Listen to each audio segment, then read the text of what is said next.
Good morning. It's 9 a.m. Call this meeting to order. If you're able to, please stand and join me for a moment of silence and the Pledge of Allegiance.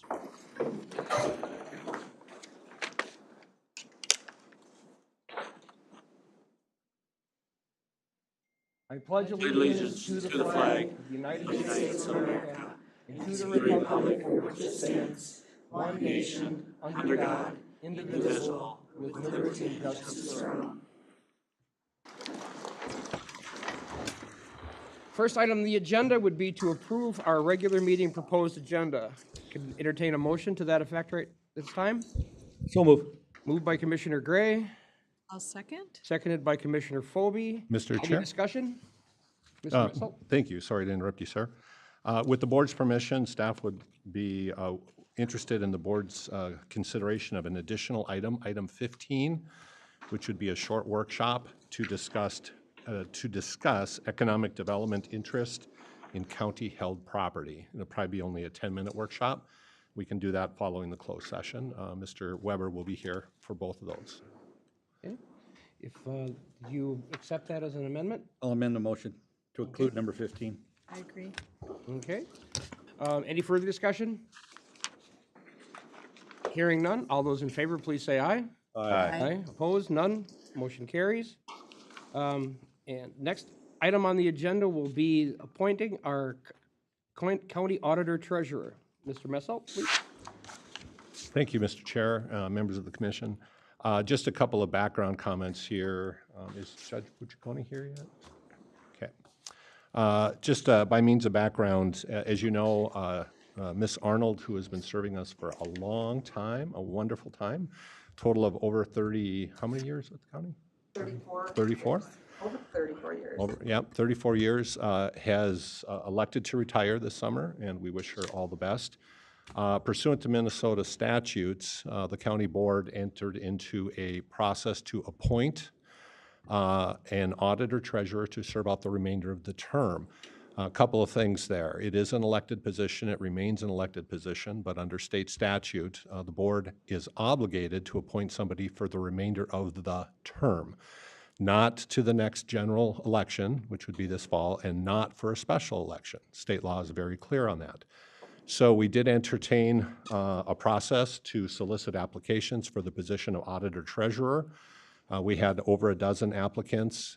We interviewed 3 applicants for the position, and 2 members of the county board were involved in that. And we are exceptionally pleased to advance for recommendation for appointment as the Sherburne County Auditor Treasurer, Miss Lorraine Rump. Lorraine has been with the county for a few years. How many, Lorraine? 19 years. And comes exceptionally qualified as well as exceptionally talented to carry on the initiatives and efforts that Diane has led so astutely the office with. And so it is our recommendation that Ms. Rump be considered for appointment to the position of auditor treasurer. With that, there are 2 actions for the board. One would be to approve the resolution, which is in front of you, and then the second action would be to have the swearing in of the oath of office. And if Judge Buccione is not able to join us, then Michelle, you would be able to conduct it. So we will start with the resolution and any board discussion, and then go on to the oath of office if you so approve. I would also note that on the consent agenda today are several enabling resolutions that would affect this. Even though Ms. Rupp would be appointed today, the effectiveness of her appointment is starting July 10th, 2024. So it'll follow immediately upon Diane's last day in office, which will be July 9th. So Diane remains the auditor treasurer. We'll give the presentation today, and we'll sign checks, and we'll have a seamless transition on the 10th. And then the last comment is we do have, assuming board approval today, as part of the reception today for recognizing employees, we have the opportunity to recognize both Diane and obviously Lorraine on her presumed appointment. Okay. Thank you very much. So at this point, I would entertain a motion to approve resolution number 061824-AD3149 for the appointment of Miss Lorraine Rupp as the Sherburne County Auditor Treasurer. Mr. Chair, I'll make that motion. Commissioner Danilowski motions, I'll second. Commissioner Philby seconds. Any further discussion? All those in favor, please say aye. Aye. Opposed? None? Motion carries. And then with the board's permission, I'll have our recorder, Michelle Ash, and Ms. Lorraine Rupp come to the center, and we'll conduct the oath of office. And if the board's willing to come over to the side following the conduct of the oath of office. Following the conduct of the oath of office, then maybe we can all join for a photo with Ms. Rupp.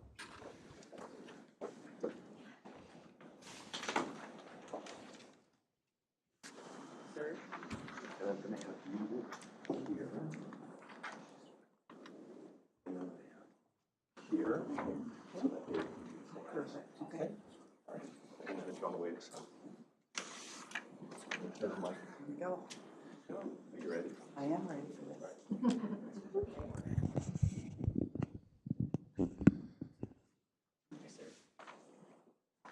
Please raise your right hand.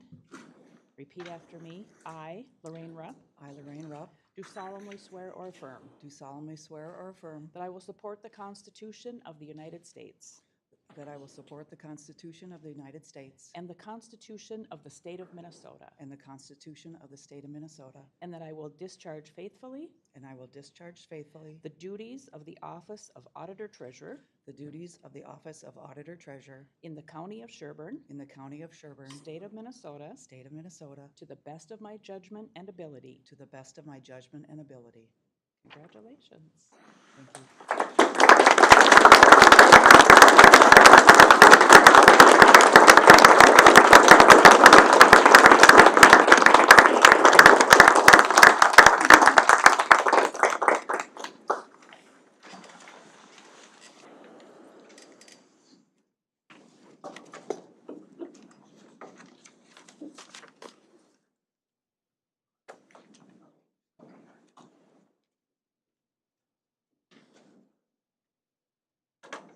And if we could have a couple photos at the center. First with you two, and then we'll bring the commissioners up.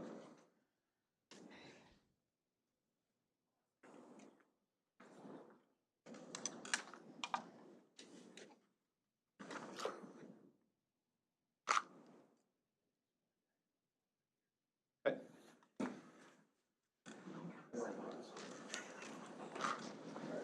All right.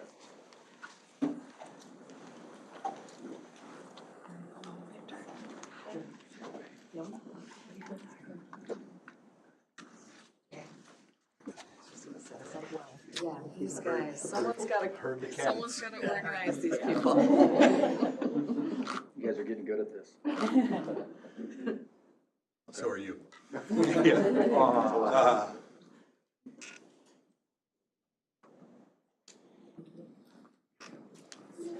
And then, thank you guys. And then if we could also have Ms. Arnold join us for a quick photo. Yep.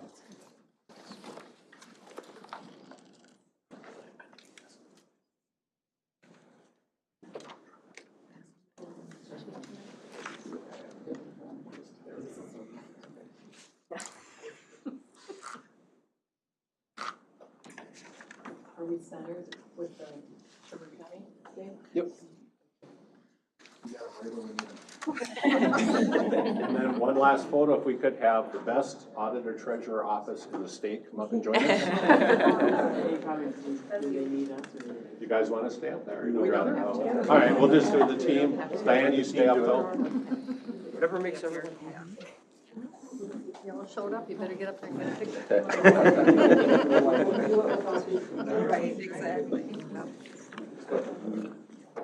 Shift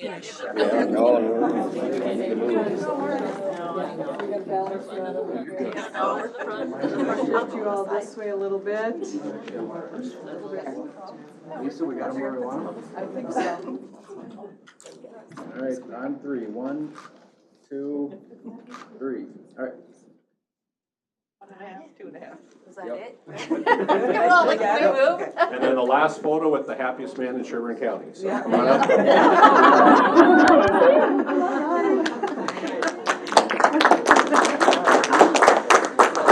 For those of you that have never met him, this is my husband, Ron. Hi, hello. Okay. So, Karen says. Here. And then dinner tonight's on me, so you can choose. McDonald's? McDonald's. Kidding me. Come here and look this way. Wait, no, where? Over here? Over on this Or side. this side? Gotta get Sherburne County in the background. We're good. Yep, slide this way a couple steps. There you go.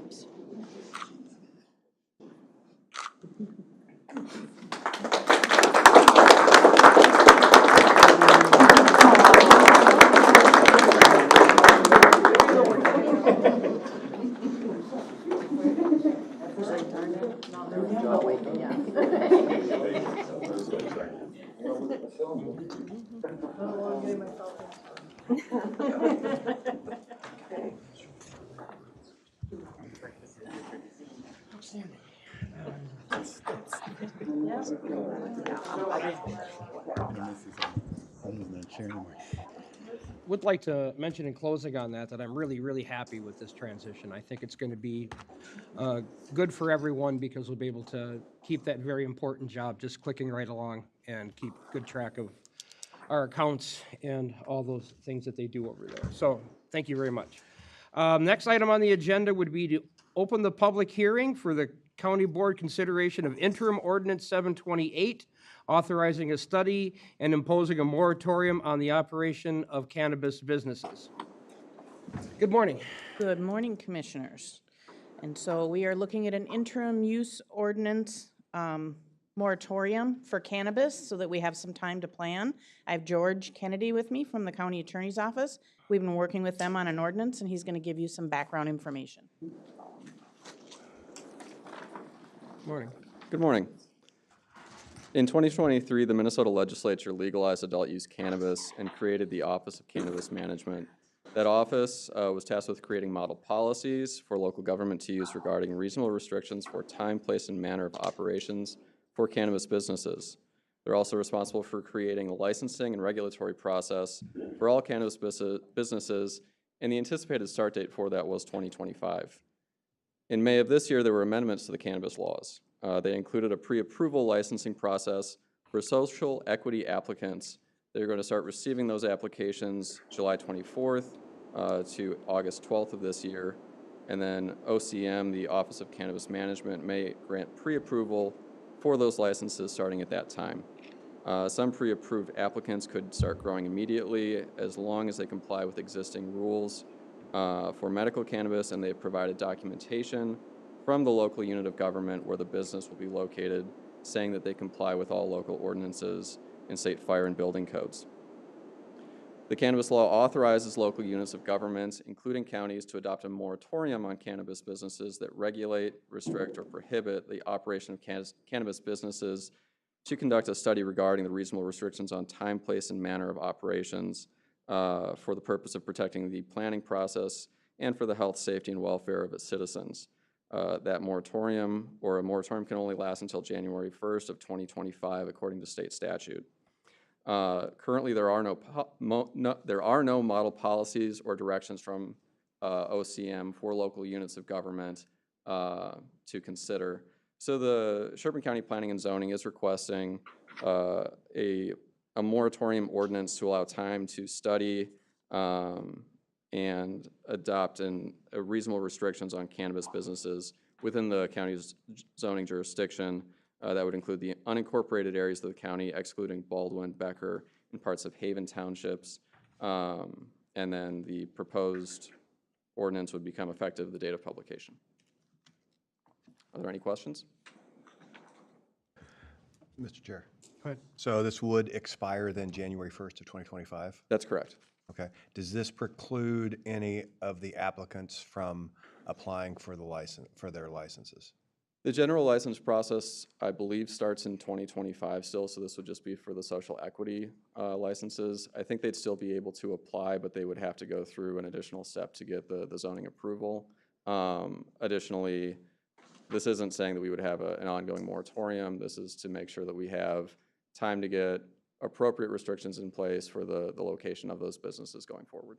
And then specifically this applies to the unincorporated areas, so this would not apply to the cities of Big Lake, That's Elk correct. River, and the other areas that you mentioned, correct? That's correct. Okay, thank you. Yes, my understanding is that the slight change in the law allows people to apply for either a grow license or distribution license without even having first have set up a physical location to do it.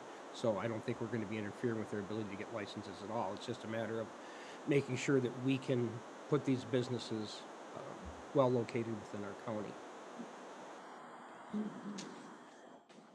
Do we have any other discussion? Mr. Chair, members of the commission, just a note, we do have a meeting scheduled for the 27th of June with our township and city partners. As you know, we've been meeting periodically with them to coordinate management of cannabis.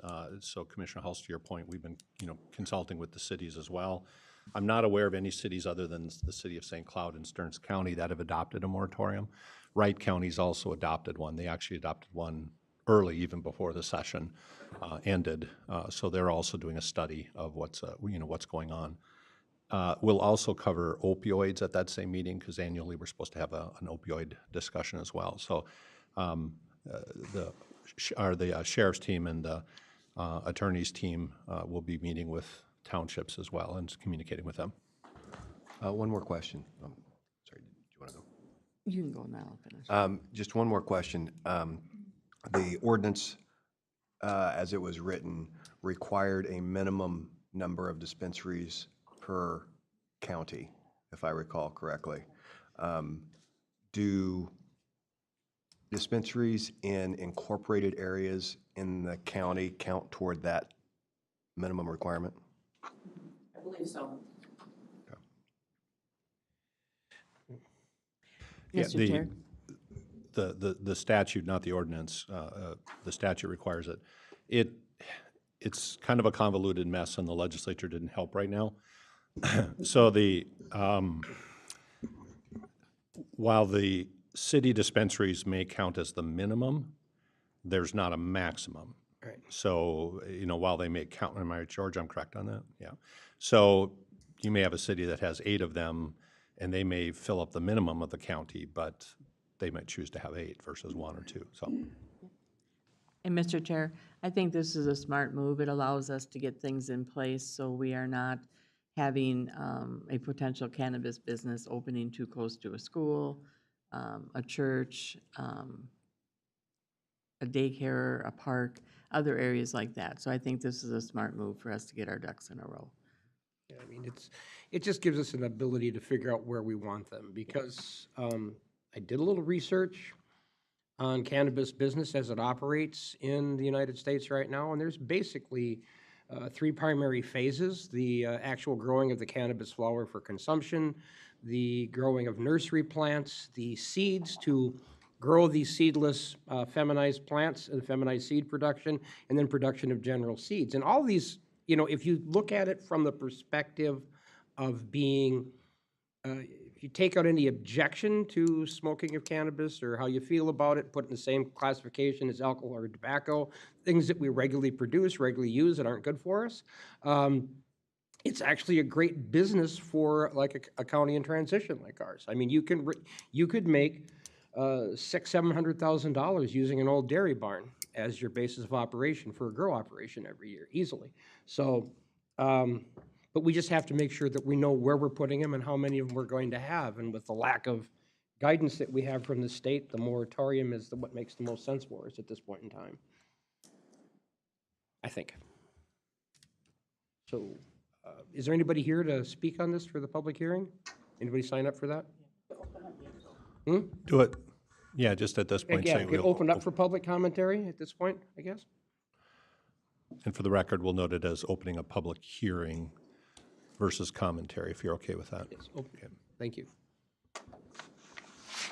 I guess none? We have to ask 3 times?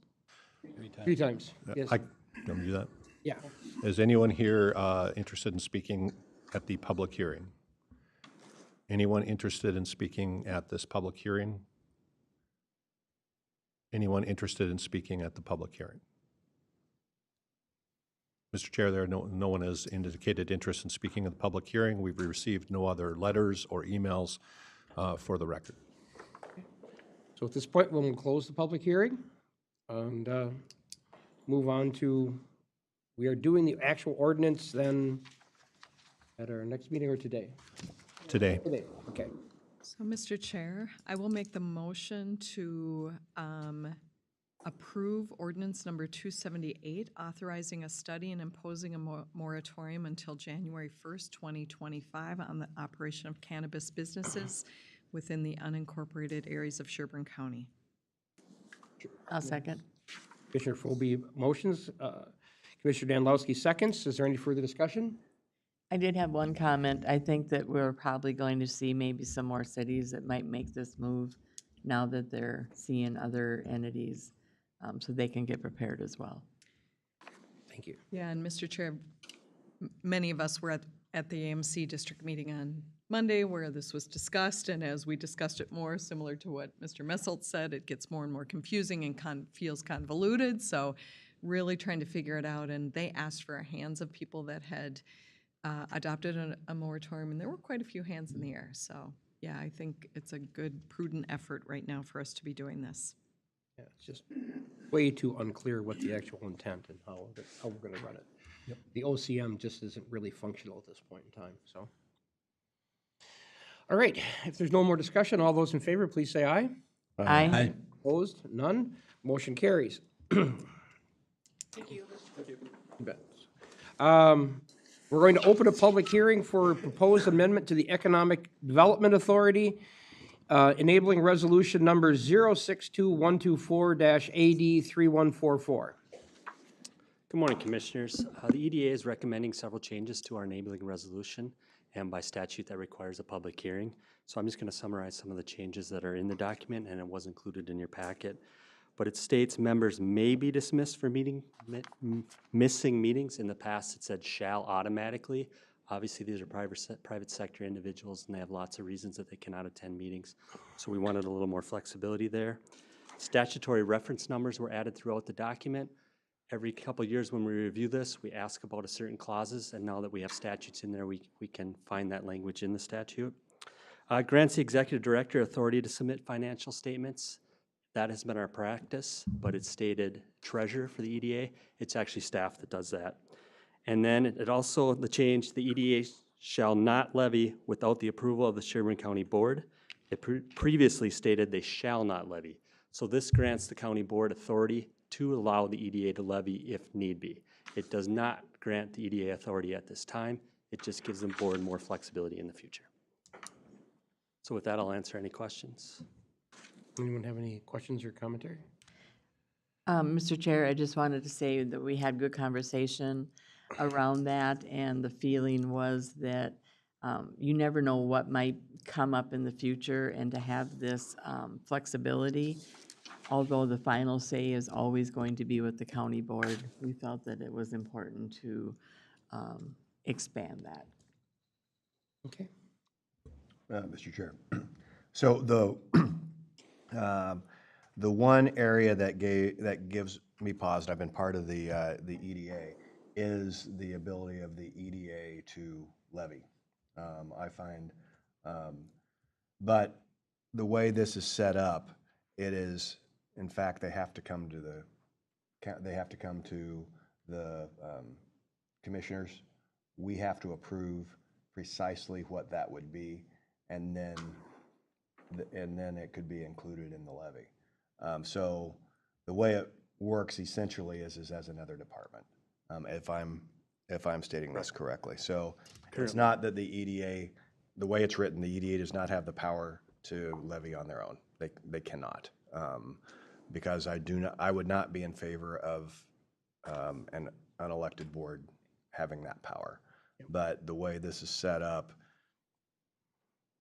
it says they can levy with under the guidance of the Board of Commissioners, but essentially we have to approve it as we do any levy budget. So the ultimate authority still rests with the board. So still a little leery with it, but I think it's workable. Yeah, I would concur. I read through was reading through it yesterday again, and it is written so that the actions of the EDA all the actions of the EDA really that are significant have to come back to the board before they can be enacted. So I think that keeps the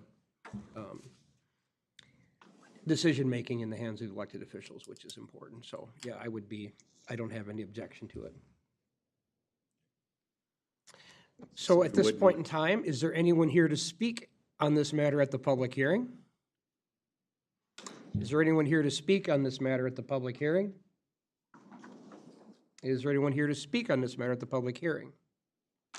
Hearing none, we'll close the public hearing and go on to a vote on ordinance number 728, authorizing a study, resolution number 062124-AD3144.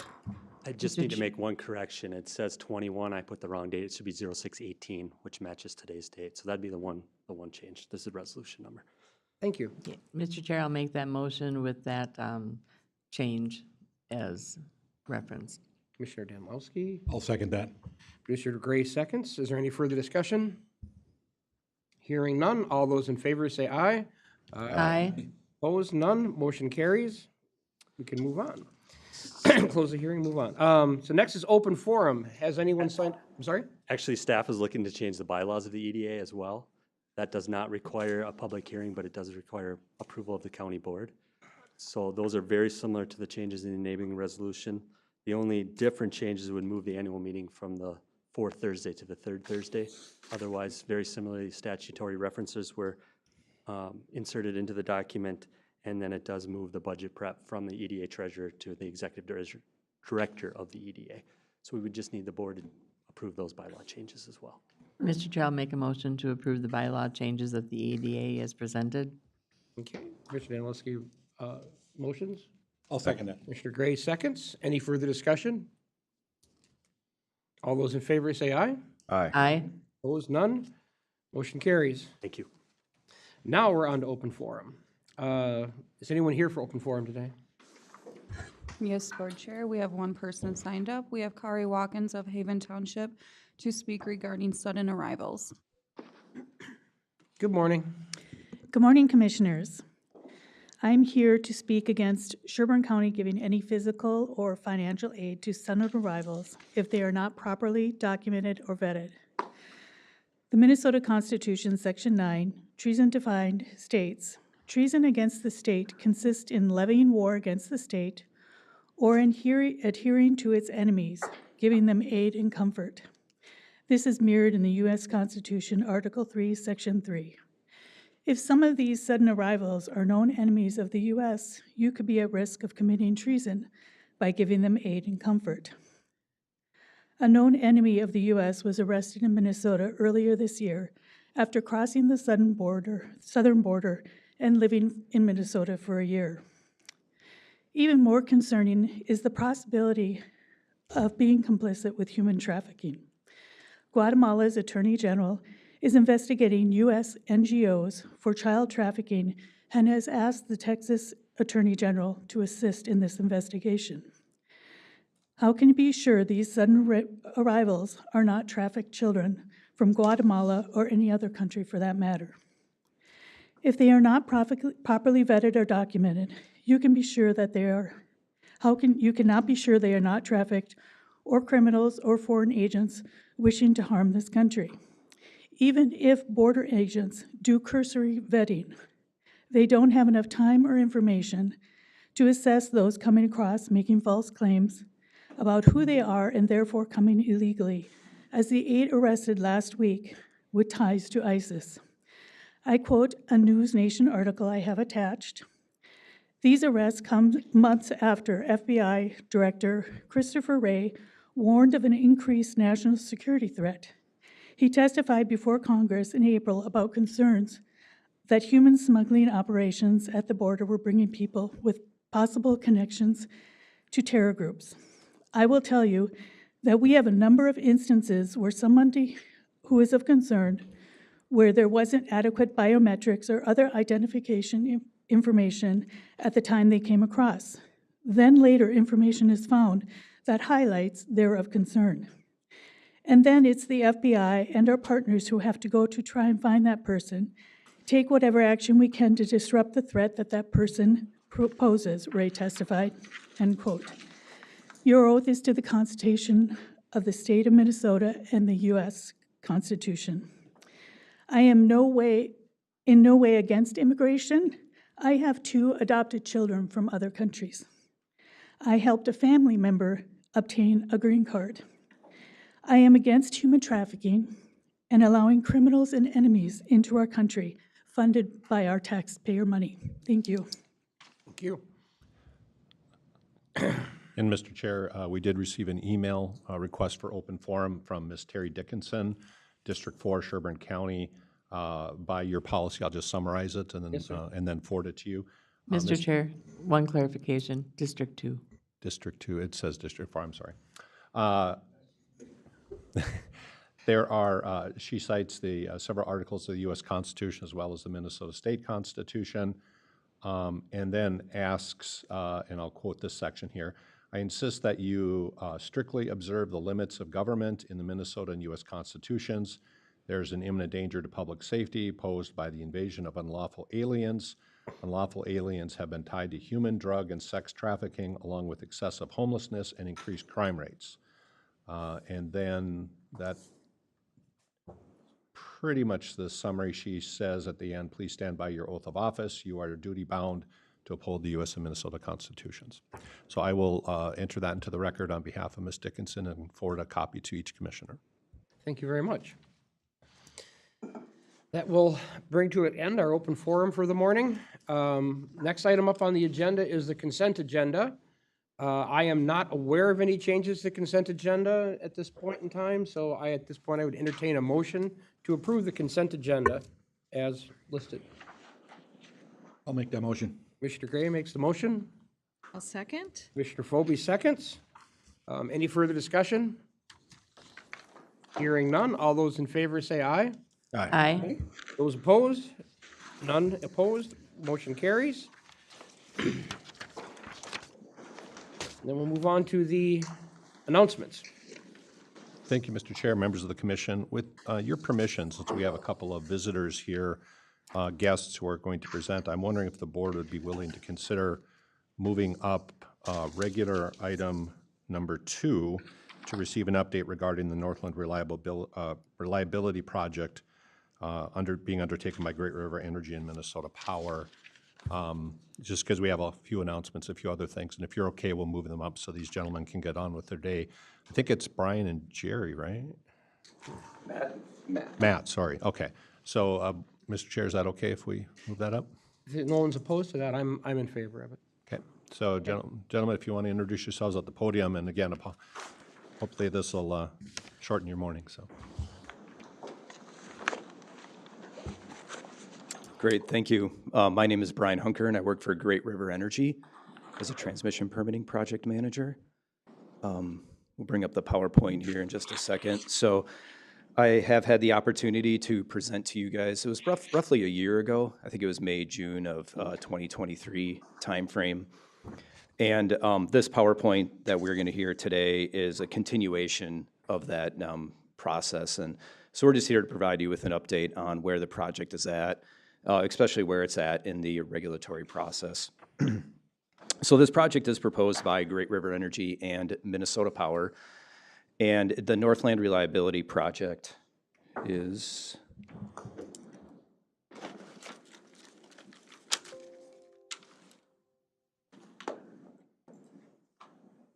thank you. It's an overhead transmission line that's a double circuit 345 kV line. It's roughly 180 miles long, total length from the Iron Range substation down to the proposed Big Oaks substation. So it's roughly co-located with about 85% of existing high voltage transmission lines that extend throughout that project area. So the Iron Range substation will be expanded as a part of this project. I'll just kind of work from north to south. The Riverton substation has actually been renamed to the Cuyuna Series Compensation Station. That's going to be new, but it's going to be near the existing Riverton substation. Benton County sub, that's an existing facility that will be expanded, And then the Big Oak substation will be a new substation that's built just on the north side of the river, kind of near the Sherco power plant.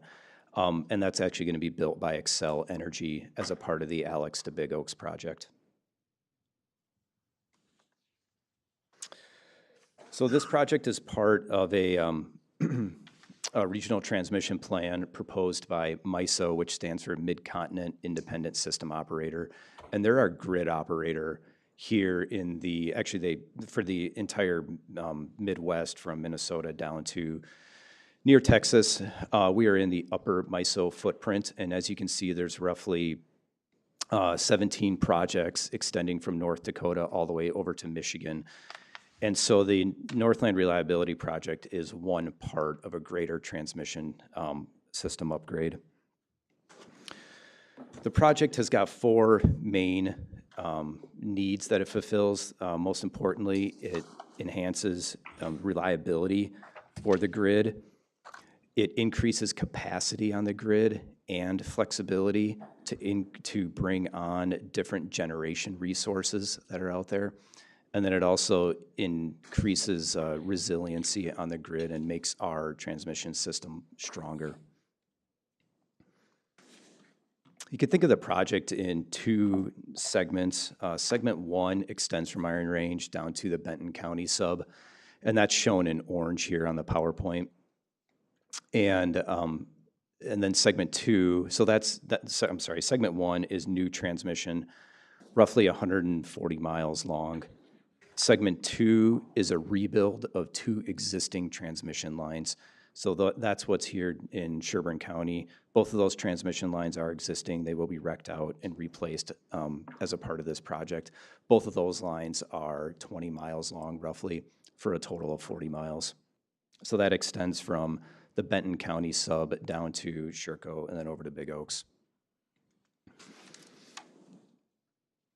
So last year, I had the opportunity to present on our routing process. I've got pictures of these steps on the next slide. So our routing process, we defined a large study area, narrowed that into a route corridor. Then we defined some preliminary routes and identified our proposed route.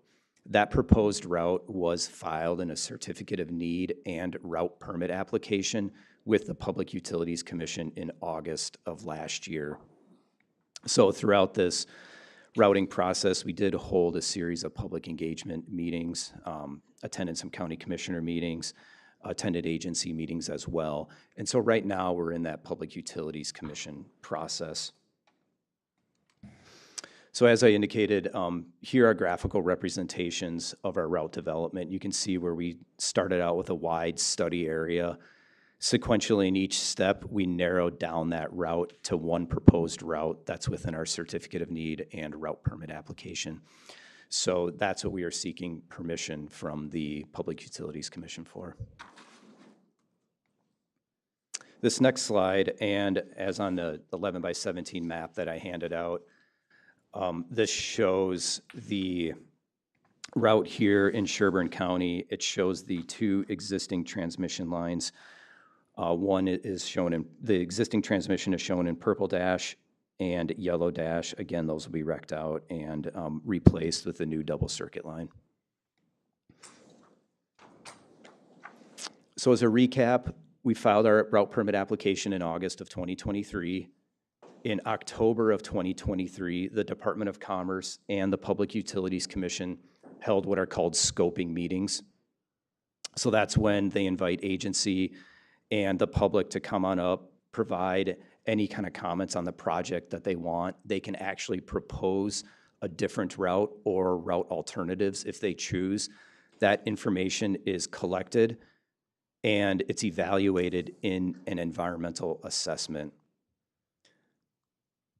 Stepping forward here, that environmental assessment is set to be published on June 28th of this year. The Public Utilities Commission will have an administrative law judge host public hearings across the project. Right now, they're scheduled for the week of July 22nd. Again, folks may attend those hearings. They may provide any kind of comments that they should to the administrative law judge. They incorporate that information into a report or with their recommendations, which we anticipate in the fall of '24. And that information is provided to the Public Utilities Commissioners, who will make a decision on our route at the end of 2024 here.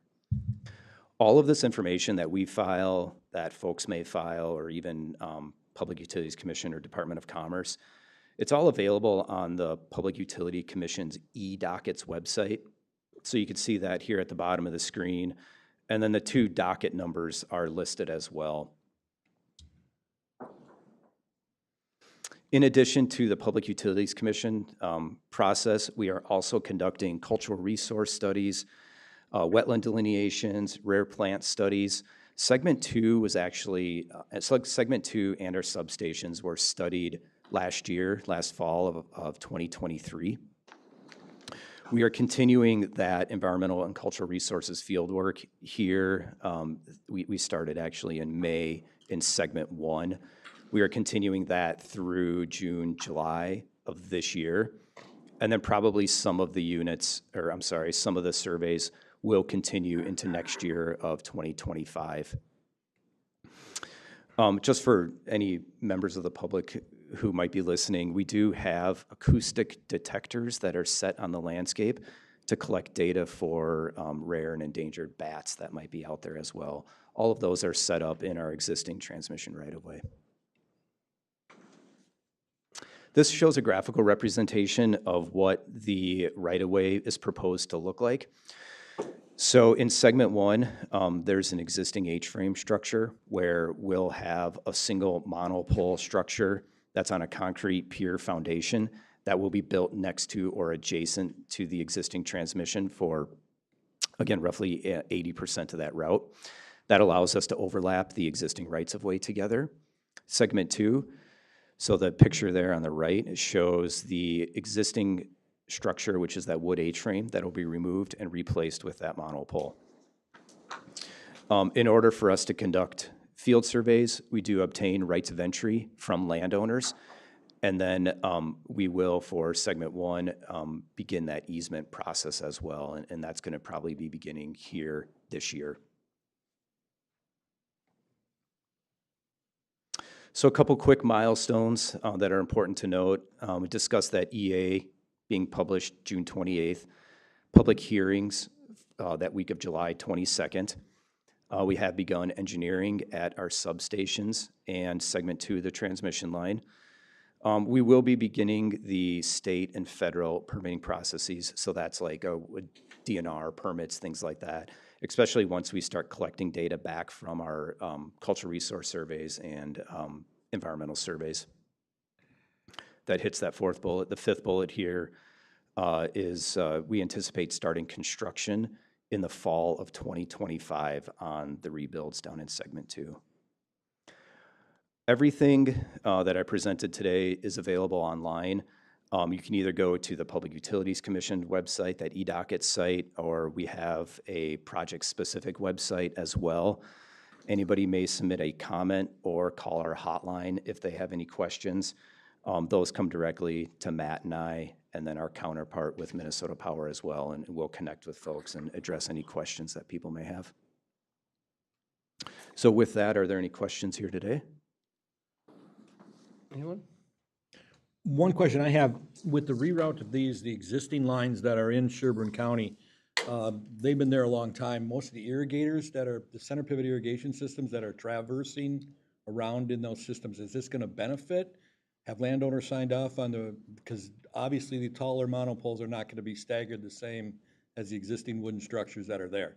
So they're gonna have to adapt their system. Some will be improved, some might not.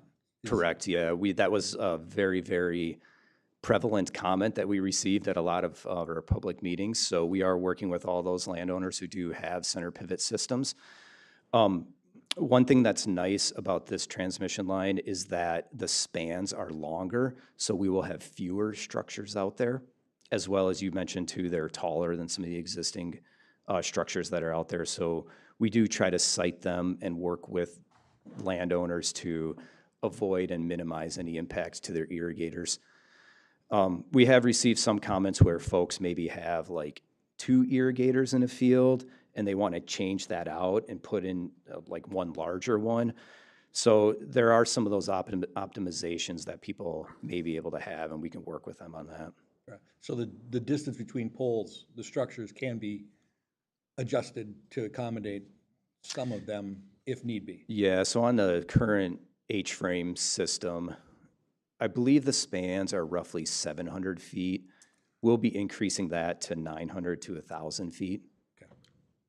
All right. Anyone else? I'm glad that I know what those sticks are in the middle of the field now. That's an acoustic bat thing. That's great. I'm glad we're taking care of the bats in there. And I did have one question, not 100% related to this, but have you guys had a chance to look at the new Minnesota Energy Infrastructure Permitting Act and determine how that's going to affect your future operations? Yeah, there is some permitting reform that's happening right now, and Great River Energy is involved in that as well. So we've had a couple meetings we've had a couple meetings at the Capitol regarding that.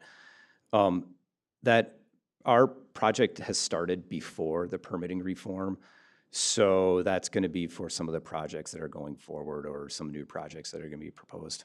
Yeah, I just wondered if you had any idea yet if it's going to make things more streamlined for you or more difficult, or if they haven't figured that out yet. Certain aspects of it are going to be a little more difficult, meaning that a lot of the idea behind the permitting reform was to have projects kind of proceed through the process maybe a little bit quicker. And sometimes with some of those condensed timeframes, it requires us to do a lot more work preloading into a project. So that's what we're analyzing right now is exactly how much like engineering we have to do prior to submitting a certificate of need application. Okay. Yeah, I read through it the other day and I was trying to figure out how it was actually going to affect everyone. That's my only concern. Well, thank you very much. Mr. Chair, just one other comment. Thanks for all the information, and this is a huge project, and you know that better than any of us. So thanks for communicating really well with the public, with all the individual homeowners that are being challenged with this in any way. I'm on the other end of the county, so I trust that this one is getting to you if he hears from any of them. But is there anything else we can do for you or that you need from us as commissioners? Well, I'd like to give a big shout out to your Public Works and your Parks Department. We are working with them hand in hand, especially through the Two Inlets Park and Oak Savannah Park, where we do have to rebuild on those existing rights-of-way. So Andrew Witter, Gina Hugo, they've been excellent to work with. We've been sharing a lot of data back and forth. They've been sharing their design work with us and our design work with them and making sure that our plans are integral together. So, they've requested some of our environmental study information, which we'll share with them once we get through with that, as well as their tribal partners, who are our same tribal partners on the project. So it's been really fun getting to know those people and working with them. Great, that's good to hear. Yeah. So let us know if anything else you need. We know that a lot of partners are involved in making these happen, so. Right. Well, thank you. Thank you. Thank you very much. Let's see, so then we're going to move back to announcements. Thank you, Mr. Chair, members of the commission. Appreciate you moving that up. I think it's good information, and we'll talk a little bit about a couple of other update projects as well here. I've just got a few announcements if we'll work through them, and I would start with a calendar call. So if you want to pull out your calendars just to make sure. We'll start with today at 3 p.m. We do have the meeting of the Board Appeal and Equalization. I'm looking for a polling of the board who expects to be here at 3 p.m. today. I think it's all of you except Commissioner Halls, right? Gary? I'm going to be here, yep. All right, now a little bit weird. Normally, if you recall, when we schedule this, 3 p.m. rolls into up to 7 p.m. because it is advertised for 7 p.m. We only have 3 appointments, but we are obligated to stay until 7. So what my suggestion is that we recess after the 3 appointments. Oh. We got clarification from that this morning from the Department of Revenue. Okay. And we can adjourn after our last appointment, because we do offer appointments. If you do not offer appointments, then you have to stay till 7 p.m. But I wanted to tie up their evenings. And you know, we don't spend enough time together, Diane. Shh. Okay. We just got clarification from the Department of Revenue on that. I tell you. just wanted- I tell you. Chair. That may be your best contribution. Okay, well, that solves that. So it'll be a short 3 o'clock meeting is what she's saying. So thank you. That's good clarification. See, the state actually does something good once in a while. So, okay. Have to So send back all the board games. 3 p.m. today, and you all get your evenings free. That's great. I will be at the library at 5 o'clock, so, no, my evening is not free, and I will need to leave by Freer, sorry. 30. Freer, sorry. Some of us So we continue had- into the We had evening. one appointment canceled, so we have 3 appointments. Okay, yes, I will leave, I will need to leave by 4:20-ish I'm thinking we should be Make it to the close to library. being. in St. Cloud. Sorry for that. I didn't mean like free to Okay. go gardening or something. All right, so we don't have an evening obligation. Otherwise, I was going to make sure we had a quorum, so thank you. Second, just a note that tomorrow is a holiday, Juneteenth, so Government Center will be closed except for essential services. I also will post on our website and our social media site links to a couple of good videos about what is Juneteenth, in case you get questions. There's a couple of good, I'll call them fact-based videos that will be helpful, and so we'll get those done today. Then a note coming up, and I'm going to pass these out. We do have an upcoming retirement party for Bev in court. Some of you know Bev, so if you want to jot that down, feel free, and you can come and join that. Also, time sensitive, tomorrow, in addition to being Juneteenth, is also a Veterans Resource Fair. And so I just note it for you if you want to share it or distribute it. You get the information. It's in Chanhassen. We've also posted that online, and our VSO office is sharing that as well. And then looking forward just a little bit and switching to legislative updates. Just so the board is aware, I think we've kept you updated. A couple of news on the federal. Both of our federal projects that we applied or went through the application process have been advanced by the senators of Minnesota for consideration for congressionally directed spending.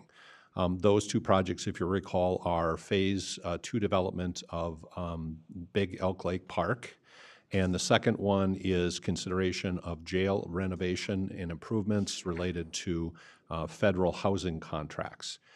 So that's really great news for Sheriff Brott as well as for Andrew and Gina.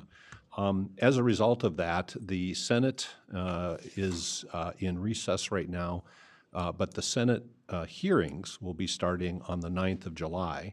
And at the recommendation of our federal lobbying firm, I am working to send out to DC on a very quick trip to talk about those 2 projects, Sheriff Brott, Chair Felber, and Vice Chair Gray. Gary will cover the parks issues, and Greg will be leading the delegation, and then Joel will talk specifically on the jail. So the plan is right now that they will go out Tuesday evening and come back Wednesday evening and spend Wednesday meeting with Senate committee staff, Senate staff, House staff, and possibly a couple of folks in the executive branch. And so we are processing that as well. Great news to see both of those advanced at the federal level. Switching to the state level,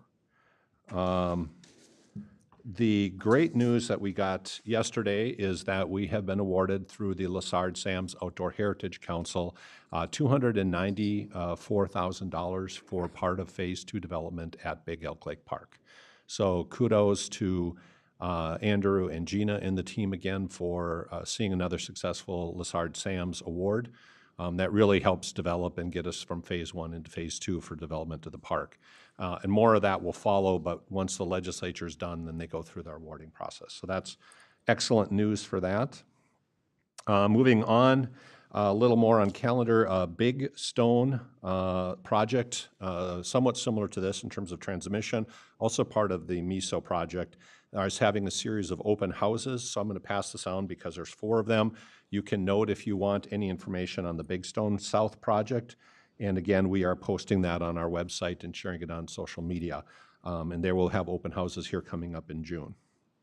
NACO delegate, we have to refresh our voting delegate. Typically, it's been the head of delegation, so if the chair goes, the chair is the voting delegate.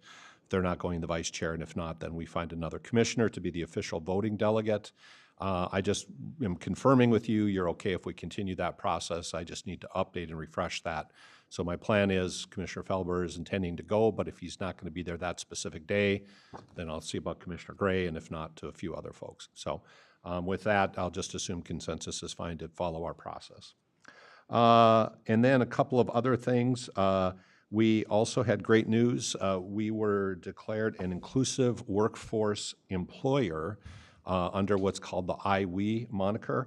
It's important, I think, so the board understand this. This actually came out of the workforce development boards in Minnesota and actually started in greater Minnesota. This is not an urban, social movement. This is actually an economic development workforce initiative to become an inclusive employer. And it actually started in Northwest Minnesota, so it's pretty neat. And each region has adopted these programs. We have applied, and so we will be able to include the designation as an inclusive workforce when we recruit and hopefully retain employees. And then last but not least, just a note, next Monday we will conduct interviews for replacement or selection of our new Community Veteran Services Officer. I appreciate the willingness of Commissioner Felber and Commissioner Gray to join and assist with that. We do have 3 applicants or finalists after doing interviews with 8 semifinalists. And I'll send out summaries if you've not already received those from any of the 3 finalists. So hopefully at the next board meeting, you'll be able to consider a recommendation for appointment under statute of a Community Veteran Services Officer and Director of the office. With that, I will stand for any questions the board may have in terms of announcements. The only thing I have is, yes, I'd like to see the 3 finalists' information on that. I don't think, maybe So you would I. sent it? I apologize. Yeah, and Maddie may have sent it already, but I'll definitely send it out for you 3. Thank you. Questions? Just on the NACO thing, who is actually going to be there on Monday? I will be. Anyone else?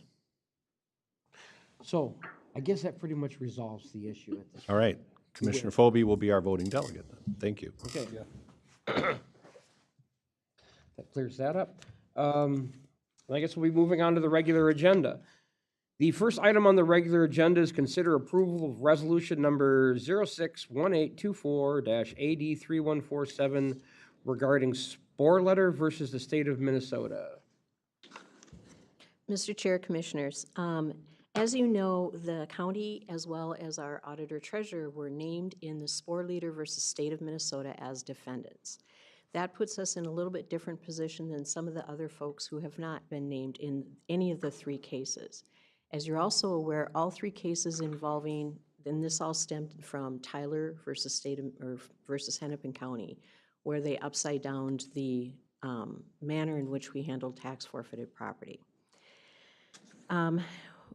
There is an obligation under the statute and the settlement agreement that counties have an affirmative duty to opt out of any settlement that was covered by the legislation.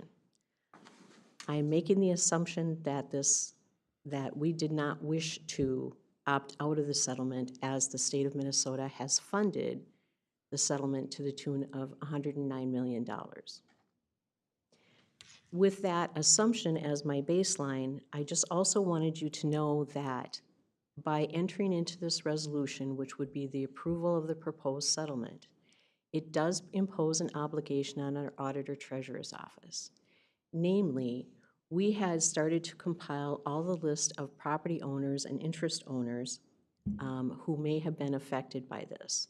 We will then have to finalize that work through the auditor treasurer's office and affirmed that information by August 1st of 2024. The time period that we're covering both for the litigation as well as that information would be from the time period of June 23rd of 2016 to December 31st of 2023. So with the approval of this resolution and the approval of the proposed settlement, we would then be incurring that obligation. The other thing that I would note for you is by our approval, what we would have to do is send a copy of this resolution ASAP to the group council to notify them that we would be part of it. I will be on a hearing that comes up. The proposed settlement would then be submitted to the court for affirmation or for approval. Obviously, people have the opportunity to object, but we will handle that as it comes. Your timing, by the way, is absolutely perfect because the hearing is on Thursday. So I would ask you respectfully if you would consider adoption of the resolution before you today. And I'll stand for questions. Anyone have questions? There's no questions. So then, at this point, we'd entertain a motion for the resolution. Mr. Chair, I'll move approval of resolution number 061824-AD-3147, affirming county participation in the proposed settlement of Sportler versus the state of Minnesota et al., and authorize the chair to sign the same. Thank you. I'll second that. Commissioner Gray seconds. Any further discussion? Hearing none. All those in favor, please say aye. Aye. Opposed? None. Motion carries. And I will keep the board updated procedurally Thank on you where very we're at. So, but thank you for your consideration.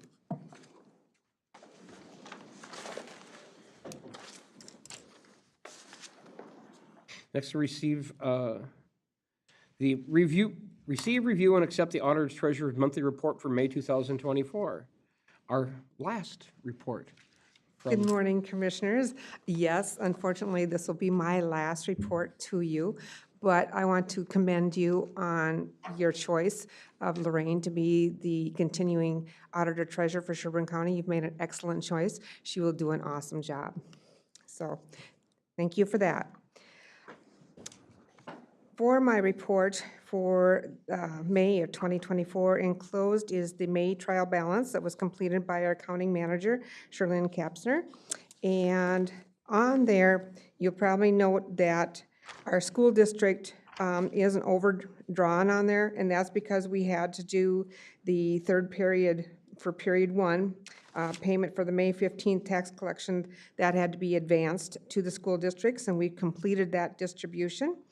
And the report shows that there's actually an increase from last year of what we distributed to the school districts of $512,339.98. Along with that, I wanted to go into, if there are any questions on the balance sheet, that's very, page number 3 in the packet. If not, I will move on to the investment report, which is prepared by our finance officer, Lorraine Rupp. So our investments are ahead of our 2024 budget by $793,087.49, which is really great news, and that was by the end of May. Our total earnings for the year, and our budget was $1,300,000. So our total year earnings, so today, or to the end of May, was $1,334,754.16, compared to $970,260.83 last year. So we're ahead of last year's earnings by the $364,493.33. Our general fund budget on the balance sheet is showing that it's behind by $4,539,312.64. That also includes the Recorder's Compliance Fund of $454,266, and also the ARPA fund balance that's in there of $4,094,587.33. And the public safety aid funds in there of $1,469,619.24. And you can also see the county website for the buckets of where the ARPA funds are being allocated to. Those expenditures for the ARPA, as Dan has mentioned before, will have to be all allocated by the end of this year and then spent by 2026. So on June 5th, my office sent out late notices for the property tax parcels that the first half the tax had remained unpaid, and that was, a total we sent out was 1,331. And in 2023, we had mailed out 1,296, so this was an increase of 35 parcels, additional parcels that we had mailed out. Taxpayers are appreciative. A lot of times they're saying, oh, I forgot, I wrote out the check, but I forgot to mail it, or it was, they were having some frustration and stuff with the post office, saying they had mailed it, and then we got it weeks later. We do go by the postmark on there, and so that is according to state statute. So we do consider that. Also, the budget to actual report, which is, if you run down onto page 7, that gives you the report that's by function for the county. This is a modified accrual report. The investment earnings on here show the unrealized gain in investments for the report for the period of 2024, and this will fluctuate up and down by year. Also wanted to give you an update on where we're at with the 2023 Annual Comprehensive Financial Report. This is being reviewed and finalized, and you should be receiving your copy by the end of June or the first part of July. Again, this year, we're going to be submitting the county's effort to the GFOA. And thank you for allowing us to submit our annual comprehensive financial report. This will be our 31st year. The complete report will also be available on our website. And also included for your information is the 2023 population estimates. The preliminary information has been received, and so our total population is reported at 102,206. This is a 1.352% increase from 2022 number of the 100,824. And I've not been informed as of yet of any local governments that are challenging any of their estimates. They have until the 24th of June in which to do so. The 2023 estimates cannot be made public until after July 15th. And that is something that we report on each year to you at this time. Do you have any questions regarding the report that I provided to you? Questions, anyone, or comments? I don't have any questions. I just want to thank you for the, when I came in, a year and a half ago, I asked for some modifications to the reports to make it more similar to some of the financial reports that I was used to, and I appreciate your willingness to make those modifications, and I think it's been very valuable. So, and I want to thank you personally for your years of work and years of support. Sure, thank you. You're welcome. And I'm sure this will continue as well. I've got the whole notebook for Lorraine, so. And I just want to thank you too, Diane. You have done an amazing job for the citizens of Sherburne County. You have always handled their funds like they were your funds, and that is very much appreciated. And for myself on the board, can't thank you enough for how you've guided us. Thank you. I ditto that. I mean, in relationship, what you've done for the county for 30-some years, Diane, it's just tremendous, and you will be missed. You have some huge shoes to fill, but I think Lorraine will do fine doing that. I have a lot of projects that are waiting for me. Yeah, thanks so much, Diane. Thanks for these reports, and congrats to you on your final report here to the board. Thank you. You'll all get there someday. Yes. Also, thank you very much for your service to the county, and I expect that your foals will just be glowing. They'll be groomed so much now. And true to Diane's word, I just want to share with you, always the auditor treasurer, and will be until July 9th, 4:30 p.m. But she flagged to us a couple months ago. She goes, during transitions, if you're a bonded officer, the state does require a review of the finances to make sure that everything's in order. And we're like, wow, we didn't know that. And so she facilitated, and then, of course, is working with Clifton Larson Allen, who's doing essentially a current year audit just to make sure everything is in order during the transition. And that's the consummate professional that Diane has been and always will be. That when she leaves, everything will be in such great shape that it'll be easier for the next person to start. And I appreciate that. Thank you. You're welcome. Thank you very much. Let's see, and then we are conduct, huh? Oh, yes, we have to act on that. Yes, we do have to act on that. So motion to accept, I'll make that motion. Second? and that's a motion is made and seconded. Any further discussion? All those in favor say aye. Aye. None opposed? Motion carries. And then we're on to the annual discussion of proposed budget priorities for the upcoming fiscal calendar year. Thank you, Mr. Chair, members of the commission. So we initiated this process, I think, 3 or maybe 4 years ago, where as part of the strategic planning process, we wanted to make sure that our budgeting reflects not just the day-to-day operations, but also that kind of above the waterline, so significant initiatives, efforts. And so what we do is as the departments are currently developing their line item budgets, and you'll see those soon, they're asked to come to the board and say, this is what we think are our major goals for next year. And then to note for the board where we think that they're either currently resourced, or if not, to let you know that they're not currently resourced, so that you have an idea of where we're focusing our significant efforts beyond, again, the day-to-day or below the waterline activities. And so we don't spend a lot of time on this in terms of presentation, but each department head will come up and discuss with you the priorities that you see written here, and then answer any questions you might have. Most of these, without change today, will be reflected in the budget. And if they're not funded, then they'll be noted as unfunded in the budget presentation then for the board to consider. But we thought it important that you see, again, this is part of that strategic plan implementation, those significant efforts and where we're at. With that, if you don't have any questions for me, what we'll do is we'll start with Administration and Human Resources. Directors will come up to the podium and then go through these, add a few comments, and then ask if there's any questions. Okay, that sounds good. All right, so starting, we have Administration and Human Resources, and Tammy's going to start, and then I'll just pick up a couple of things. Good morning, Mr. Chair, County Board of Commissioners.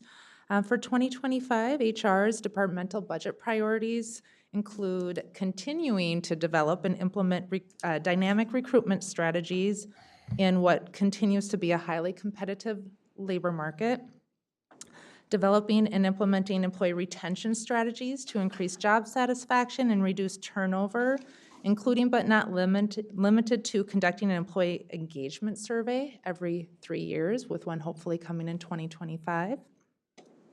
And then develop and implement workforce and succession planning strategies, including across departments with emphasis on leadership development and also learning and educating ourselves on the new employment laws that are upon us. We have the earned, safe, and sick leave that continues to change. And we got the paid family and medical leave that is coming in 2026, which is going to be very significant, I believe, to the county. Any questions? With respect to human resources, as Tammy noted, the last two items you'll see discussed in budget, those are mandatory things that we will include for EFMLA and then paid sick and safe time. Also, there's a para increase for corrections category, so we'll see that as well. And then just noting number 2, which is the employee engagement survey, that is discretionary, but we will be including that as a recommended action within the HR budget.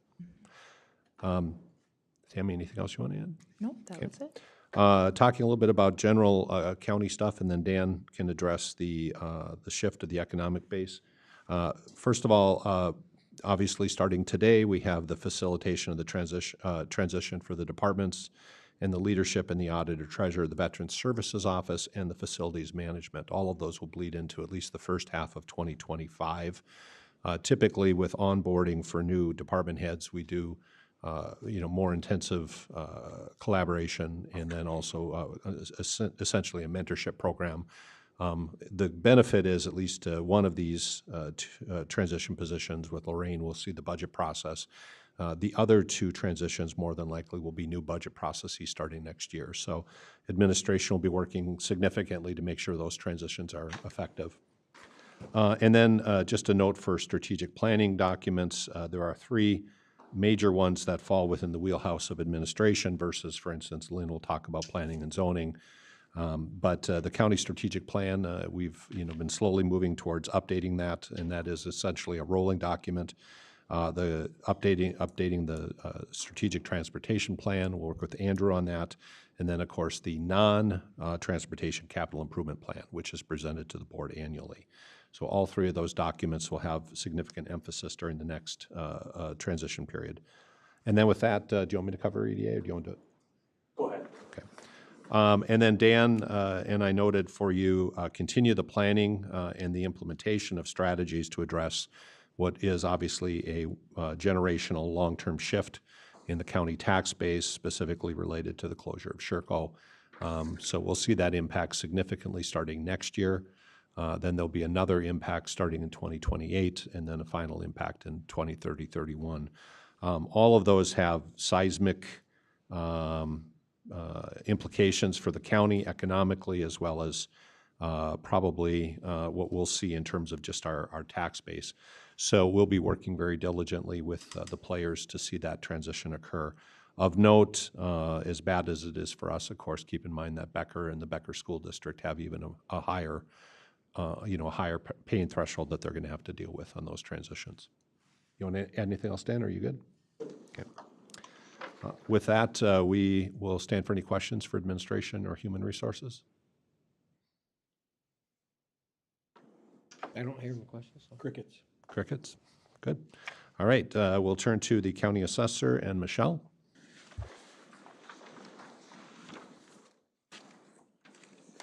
Good morning. Thank you for letting me present this morning.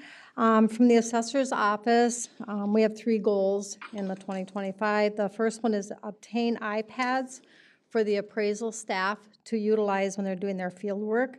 This will reduce our printing costs as well as eliminate time in the office doing data entry. As they're out doing their data collection, they will also be updating our CAMA system at the same time. Right now, they go out, they write everything on a piece of paper, they come back, and then they do their data entry. So this will reduce some time as well as printing costs. We are currently working with Schneider and MSys, which is our CAMA product, to work on some options. So when they're in the field, they can be right on their map. And as they're driving or walking to their next destination, they can be bringing that parcel right up. And then it'll link them right back to CAMA. So these are some of our goals. As far as costs for the iPads, we did put in a request from the Recorder's Compliance Fund, and that was approved. And then we are looking at putting something in our budget next year for the cellular use, so that'll be under our phones budget. Our next item is to begin cross-training an internal appraisal staff on our agricultural specialist duties. Currently, Christy Botzik in my office is our agriculture specialist, but my goal is to have another staff also be cross-trained so we have some backup. And with that, there will be some training costs, but we do have that always budgeted in our budget every year annually that we hardly use all of it. So we'll have funds for that if our budget's approved for next year. And then also to continue working with our public specialists in the office to be cross-trained. There's some a little bit more detailed parcels and property changes that a couple of them haven't been able to be trained on yet. So we'll just continue doing that and also allow them any kind of outside training that's pertinent to their duties. Any questions? Does anyone have any questions? Hearing none, thank you very much. Thank you. Mr. Chair, board members, we have 3 different goals set for the county attorney's office. One is the continuation of cross-training for continuity of operations. We've had some turnover in staff, both in the front office as well as in our attorney ranks. As you know, we had lost a significant leader in our office as of last Friday. And so that gives us an opportunity to identify where we need to develop that knowledge, but it also gives us an opportunity to identify on the criminal side how we can do things differently and hopefully better. Every absence leads to opportunity, in my opinion. The last is to invest in training, particularly with some of the evidence that we're utilizing and we're seeing come in from our Sheriff's Department and our other law enforcement agencies. It's critical that we continue to do that, to keep up on the laws, and to be able to give the tools to my attorneys so that they're able to continue with their caseloads. I'll stand for any questions. Anyone have questions? Thank you. Hearing none, thank you very much.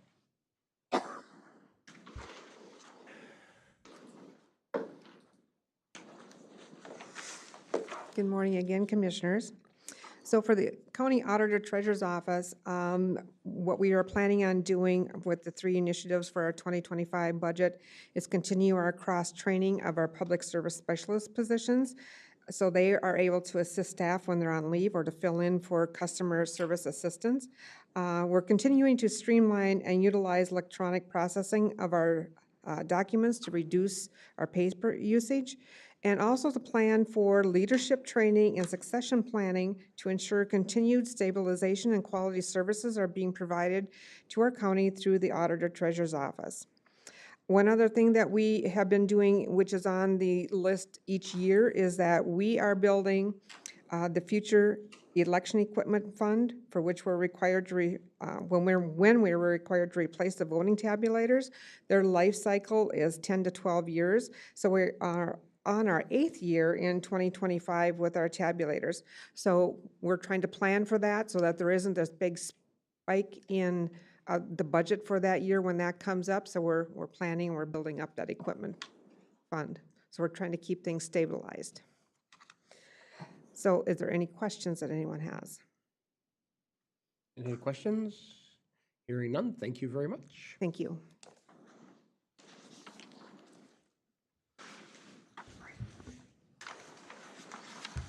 Right, you got to give this guy a hard time, so he's, you know, he doesn't get to do this very often, so. Don't. Good morning, Commissioners. Use those questions I planted earlier, okay? So. Please do. My name is Brent Schmidt. I'm a supervisor in Community Corrections. I'm filling in for the Director, Corey Mavis-Rowe, this morning. Community Corrections Department priorities include: 1, embedding an adult mental health worker into Community Corrections to assist with serious and persistent mental illness. This request will be fully funded by Health and Human Services. The second is to improve case management services through the implementation of a case planning and intervention module in CSTS web version. This request would be fully funded with non-levy dollars. And finally, to continue to evaluate and reduce probation fees as required by best practices and in some case state statute. Any questions?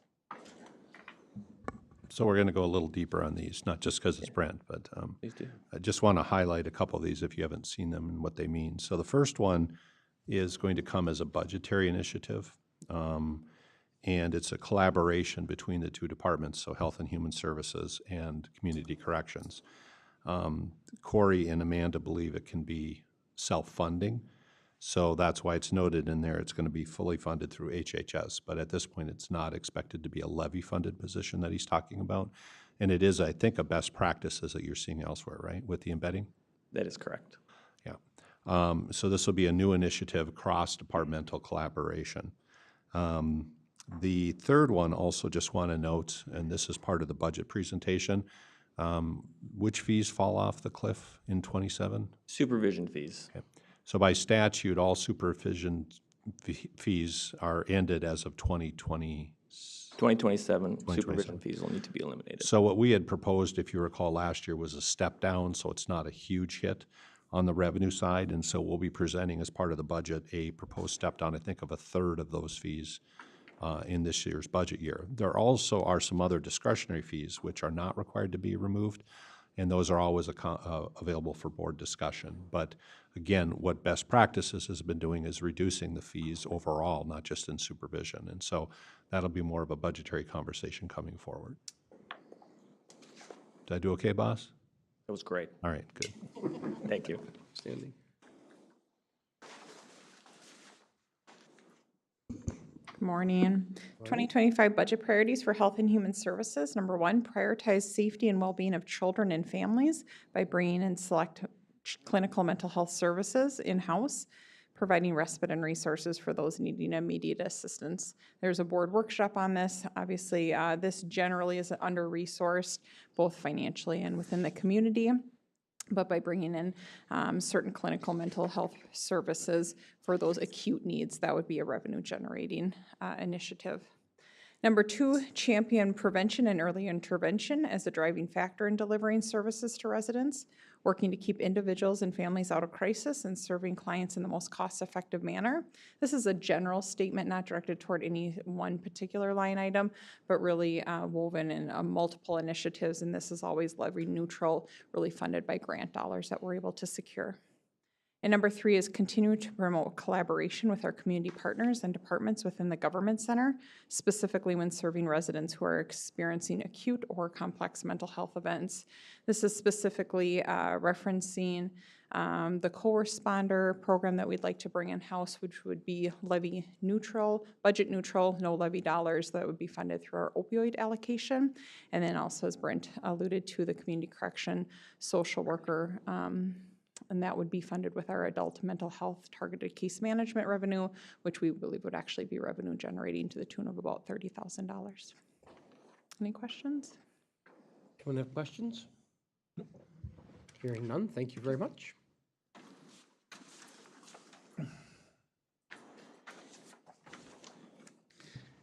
Hello, County Board, Brian Cameron, IT Director. For the next budget year, our priorities are number one, first on cybersecurity, implementing an external security operations center to enhance and monitor our services and help protect cybersecurity for our data and information within the county, and looking for an external ad hoc partial CISO, so a Chief Information Security Officer, that'll help us better coordinate and respond to any cyber threats that we have within our organization. We also wish to continue the cloud-first approach. We can continue to see and push towards more applications that are in the cloud and moving the different layers of protections that we have to enhance it with cloud services for the county. And we're also taking a look at our IT service management approach. We currently have a solution in place for IT service management. We're looking at that solution and trying to better future ready it, not only for the county and our internal participants, but looking for its ability to expand into other service areas of our organization. Potentially HR, Public Works, Property Maintenance would be able to partake in those systems as well in the future. Thank you. Questions or items? Anyone? None? Thank you very much. All right, thank you, Board.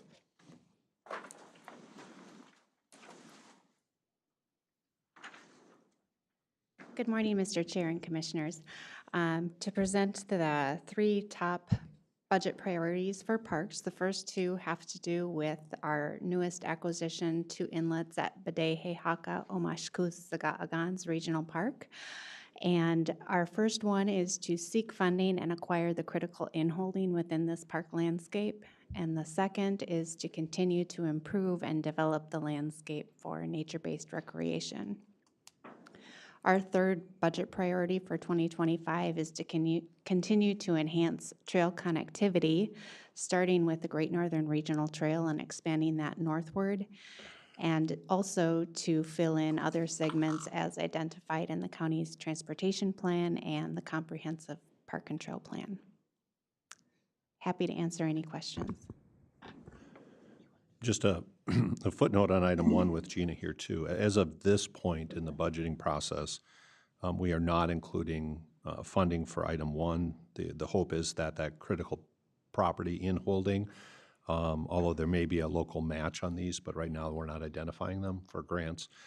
So at this point, we again see that as levy or budget neutral, but it is going to raise the question for the board, maybe not for this year's budget, but a sustainable funding for parks, even for parks maintenance as well as future capital improvements. And so we will flag that to you, but we don't have a recommended solution at this time.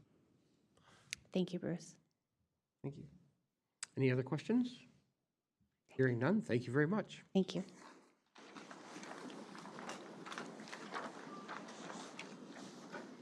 Good morning again, Commissioners. Morning. Good. For planning and zoning, we are going to ensure that in 2025, our budget does not have any levy and that we'll be utilizing the fees that we collect in our accounts to reduce any levy effect for the county. We're going to continue doing ordinance updates. We hope to have the cannabis ordinance will need to be in place before the end of this year.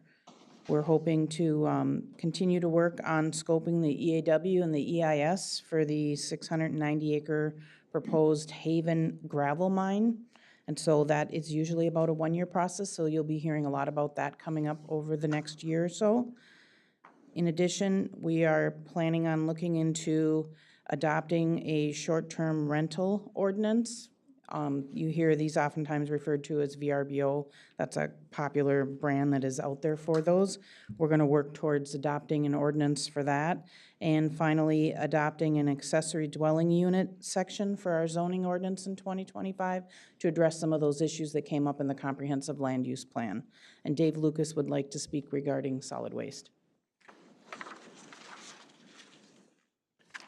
For solid waste, big priority is to continue to look for ways to reduce overall landfilling. As we're going around looking at facilities, we're gathering data, opportunities that we can initiate in 2025 to really take a step forward on reducing overall landfilling. And obviously continue to work towards siting a permanent household hazardous waste facility. And hopefully we can get to a point where in 2025 we can look at engineering and design. Any questions? Questions, anyone? Hearing none, thank you very much. And as Dan comes up, I think this might be Steve's last board meeting too. It is. I was just going to say that. I'm going to turn it over to Steve. All right, good. quickly. And Steve's last day is July 1st, so I publicly wanted to thank him for all he's done. When he started in 2015, this building looked completely different. And he was a huge, huge part of the remodel and construction of the courts facility. There isn't a piece of carpet, a light bulb, or a tree out in the parking lot that he hasn't touched. He's made some wonderful changes to the maintenance department that puts us in a really good position as we move forward. And like I said, I just want to give him some acknowledgement because he's been a wonderful asset to the county that's literally saved us millions of dollars over the last 9 years. So with that, I'll turn it over to Steve.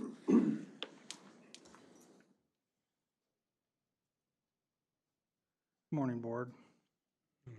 We got 8 items that we're going to touch base on. Continue to improve environmental conditions in data spaces. Brian is here. Before the remodeling and the build-out, it was requested that these specific spaces have better climate control and humidification. Those requests went unanswered. So we're having to do it after the fact. So we've got a couple of rooms that we've dealt with, but all data spaces need to have better cooling, climate control, and humidification. That's one of the things we're going to be working on next year. Number 2, make remaining asphalt repairs located in the northeast quadrant of the central campus. 2025 will be the last year that we will have to do any asphalt repair at this location. We're continuing with fleet car replacement. We're going to try to do 1 or 2 a year. Our request is 2 this year, but we're purchasing 1 at a time. Number 4, upgrade domestic hot water system in detention and other locations at the central campus. Our hot water heaters cost approximately $25,000 a piece. They continue to deteriorate, and we are going to attempt to utilize our hot water boiler system through heat exchangers to generate that hot water. Number 5, begin formal carpet replacement in selected areas throughout the central campus. This carpet is in very good condition, but in certain hallways, the carpet is obviously deteriorating. So other than our oil-stained carpet, we are going to be starting in 2025 more carpet replacement projects. Number 6, continue to make masonry repairs throughout the central campus. We've done majority of the work, but we ignored little things like tuck pointing, crack filling, joint separation, because we were dealing with larger projects. Now we're going to divert back to some smaller projects. So that'll go on for probably 8 to 10 years. They're fairly small. The budget request, either it's going to be rolled into the working budget or it'll be requested from YES or carryover funds. Number 7, this is a fairly large one. Remove windows for inspection and reflash and jail administration and throughout detention. Little slip windows have to be removed, and we think that the weather stripping or the weather sealing in all these windows has deteriorated. So there's a lot of cells. We've got to open up each window, inspect it, and reseal it and reinstall it. So we're working with an engineering firm to determine next year, we're going to open up a couple to give us a scope of the work that's involved. That could last 4, 5, 6 years. We have to work with detention on moving inmates as needed. So the 25 will give us a preliminary idea of the scope of this work. Number 8, investigate detention window. I just mentioned that. So that's it. Got a lot of work to do. I've kind of wrapped up what I was doing. Projects pop up all the time. We call them pop-up projects. That's probably 40% of the work that we do is unknown, unplanned for, unexpected expenses and labor requirements. Anything for me? Comments or questions? No, I just want to say thank you, Steve, for your years of service to the county and what you've done to take care of the public's investment in our properties and the importance it is to maintain them. Because like I said, the public, this is their investment in this infrastructure throughout the county. We got to make sure we take care of it. Yep. Thank you. Thank you. Yeah. I'd like to say too, Steve, that the morning you spent driving me around to every facility that the county has, it's just vast. So you understand the scope of what he's done for the county and what he's doing on a daily basis is immense. And I want to appreciate that and thank you very much for your service. Thank you. Thank you very much. Thanks, Steve.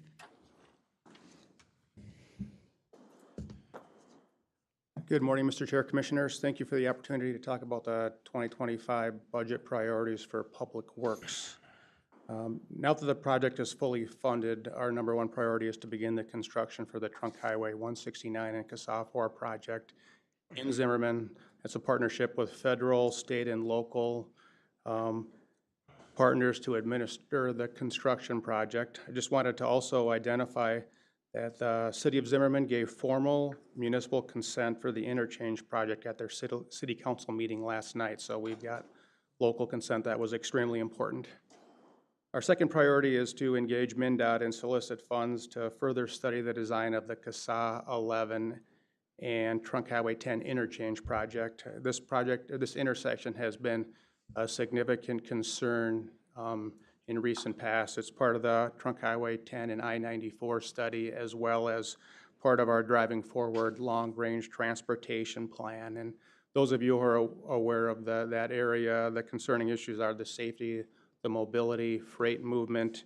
That intersection has backups upwards of a mile long, all day long. And so that is creating a very great concern for the intersection. And then our third priority is the determine the direction and work towards the phased implementation of the spatial needs study for potential Zimmerman Public Works facility expansion.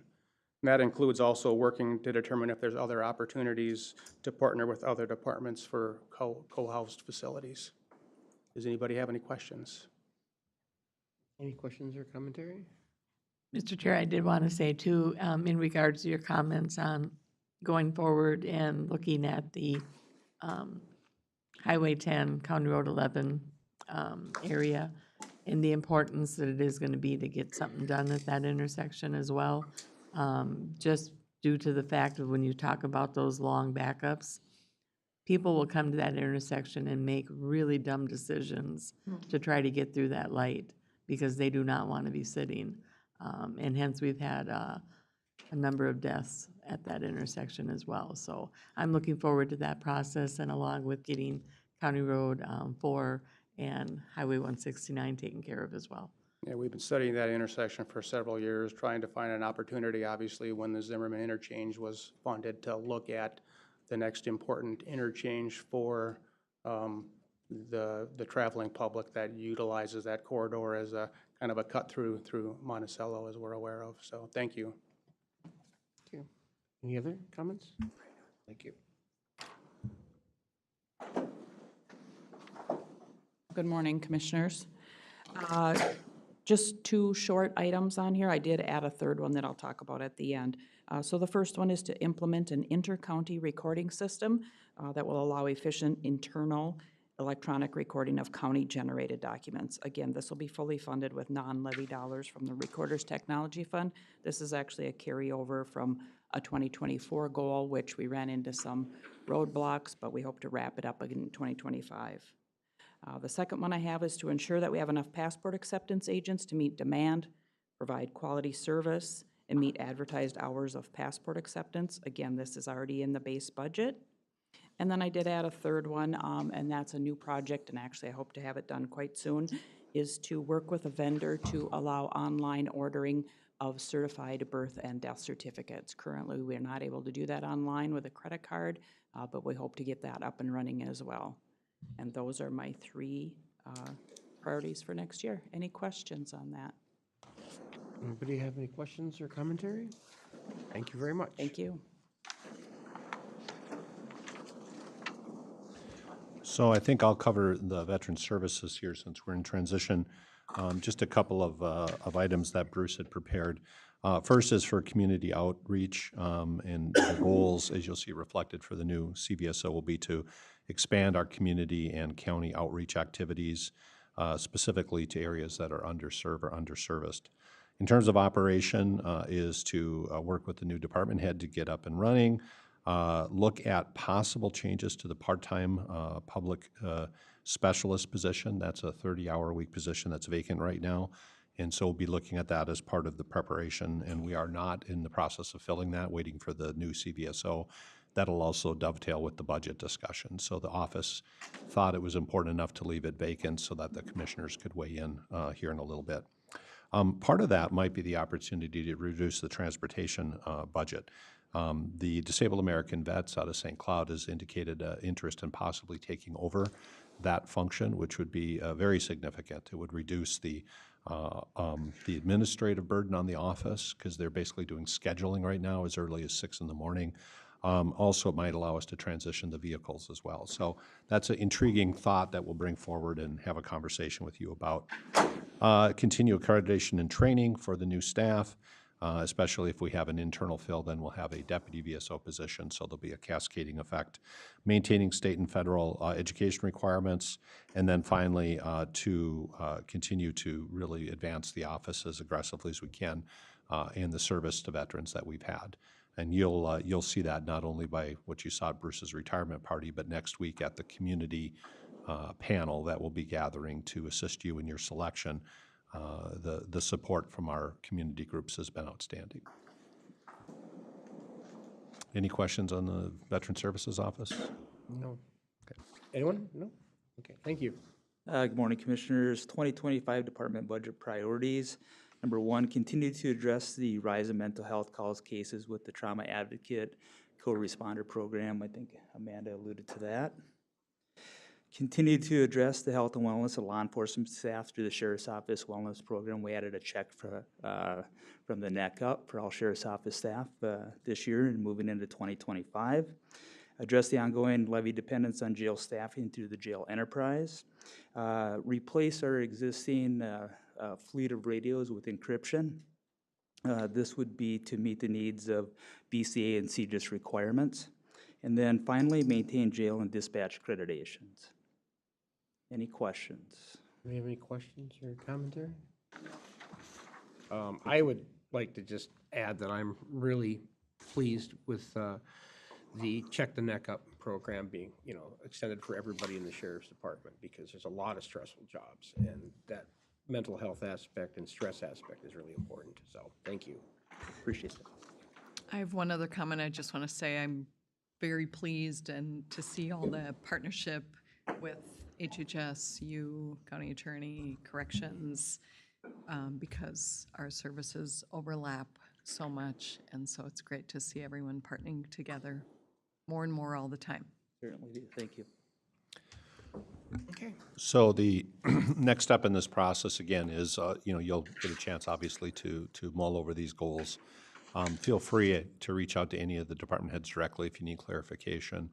And then barring additional discussion now, which you may have, most of these will be reflected in the budget preparations you'll see, with the exception that anything that's a new funded request, then that'll be highlighted separately, will not be embedded other than where I've noted. So we don't embed these new initiatives, we bring them as separate initiatives for you to review. But with that, if there's any discussion, we're here to answer any of your questions now. I'd just like to say that since most of the department heads are in the room, the whole county is one, in my opinion, is one working gear. And I don't prioritize any department over another one in regards to when we're doing the budget. It's difficult for all five of us to sit up here.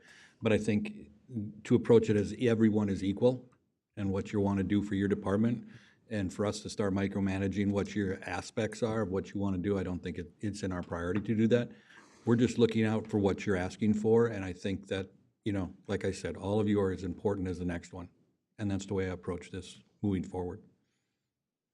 Anyone else have any commentary? Well, of course I do. It wouldn't be right if you didn't. He wrote it down. Well, so I as an individual have 4 priorities for the budget for coming up as well. 2 of them are procedural, and 2 of them are actually budget items, which are things that we've talked about, but I didn't hear mentioned. So I want to make sure they're not missed. One is, so the first 2 are procedural. First is, I'd like to see us add at the beginning of the budget process a competitive scorecard. And basically what I'm talking about there is just comparing all counties with, what their population is, what their levy budget is, what their non-levy budget is, what their head count is, and levy and non-levy paid. This is just benchmarking. It's just information to have. It's not necessarily information to act on. But it would be good to know to help inform some decisions. And that would include, I'd also like to see that the head count broken out by the largest departments: public safety, public works, HHS, and then all others. That way we can just get a benchmark and see how it compares to everything else laid out on a scatter plot. I think that'd be helpful. The second thing I'd like us to do, also procedural, is we primarily do our budgeting ground up, is how we do our budgeting. And then what happens is then we get into arguments over, well, I think it should be a 1% levy, and someone else thinks it should be a 4% levy, and someone else thinks it should be a 6% levy. But there's no real data behind it, other than the ground up side. I would like us to try to develop a second metric that we use in the budgeting process, and it's only a metric, it's only a benchmark, but it is a taxpayer back, top-down number. And that could be based, for example, something like, if the levy was X, 2/3 of the households would not necessarily see a tax increase that 1/3 would. Or maybe it would be 80% of households see a 3% or less increase. I don't know exactly what that metric would be, but I would like a top-down metric that we can agree on, that is, that we can use as a secondary benchmark to counterbalance the bottoms up a little bit. And so it's less arbitrary, when we're talking about what we feel comfortable with as far as a levy each year. Something that's more metric-based. So those are just procedural. The 2 pieces that are that have a budget impact that I'd like to see move forward is I'd like to see further advance on our lean initiatives. And by that, I would really like us to consider a full-time lean master for the county. I think that can be non-levy funded. I think it should be self-funded. I would see that position as having two primary responsibilities. One is driving specifically the lean projects in the county. I think that's important because I think it's hard to drive those projects when you're also doing other things. So as a department head, you've got to run your department. You're also trying to run some of these projects. I think that makes it very difficult to drive those projects. So I'd like to see a full-time position for that to help drive those lean initiatives. The second piece of that is I think that position can also help train county staff on some lesser form of lean. We used to call it greenbelt, sort of something that every employee can get trained and certified on to know the basics of lean, to help drive projects and help look for projects and those sort of things. I think that would be a valuable position to have. And there would be metrics around how much, what kind of projects this person would do and the cost savings associated with those. The cost savings are based on just reducing our cost to serve our customers. That's the idea, making us more efficient. And then finally, the last budget initiative that I would like to see included in this is I've been very impressed with some of the initiatives with HHS, specifically around the most recent initiative that you mentioned, your first top priority. We have talked about expanding that on some statewide needs, and I would like to see, and this would be obviously not just not levy funded, but it would actually be a similar enterprise system to our jail system. I would like to see us advance that. I'd like to see that, some sort of go, no-go report out, something by March of 2025, saying either we can do this or we can't, and if we can't, fine. If we can, then let's present it to the board and get moving on it. Fish or cut bait. So I'd like to see that included as well. So those would be my 4 budget priorities as well. Any other commentary? Mr. Nestle? Yeah, just a couple of initial reactions. In terms of the first card, the competitive scorecard, a lot of the data we already have, we just haven't put it in a single place. I know a couple years ago we did the exercise on, like county employees per capita, and it was a really good exercise. The challenge we'll have it's with any data set, we have to normalize. So for instance, we pulled out the enterprise fund positions because we deliberately choose to have a larger jail, so we have larger, sheriff's complement per capita than the typical county. The second one might be just more problematic, and that's because with the tax shift or the burden, for instance, with Sherco shifting, we can probably predict that residential property owners are going to pick up more of the tax base because the commercial industrial is probably going to get smaller. So that's a residual, it's not a driver.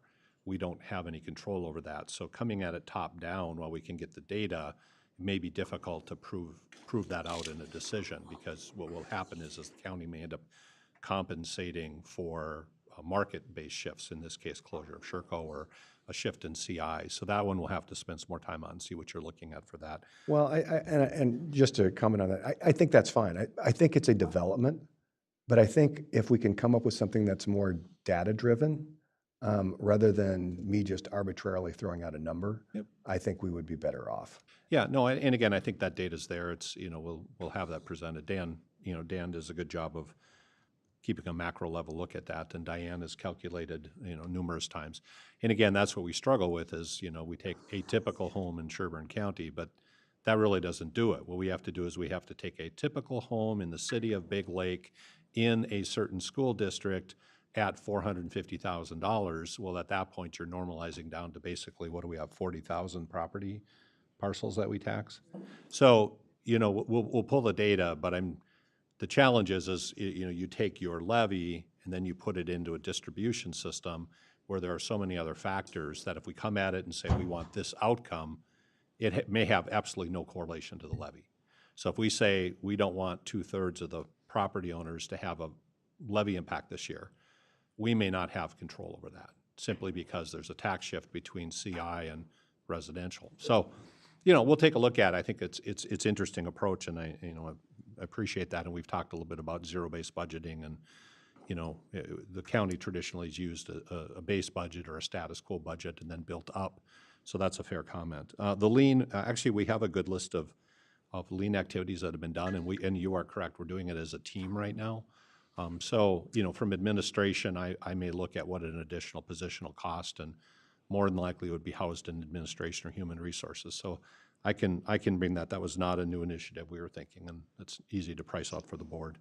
And do appreciate the HHS enterprise. The only thing I would note there is March of 25 for a decision on a new enterprise might be difficult. Again, what we're going to do is take a go, no go from the budget discussion on whether we ramp up this new unit. Where's Amanda here? And we're thinking 6 months is aggressive. So if you guys say, yeah, we want you to go into this, to really go into it. So I'm not sure we can handle 2 initiatives at the same time. So we may want to defer that later into 2025.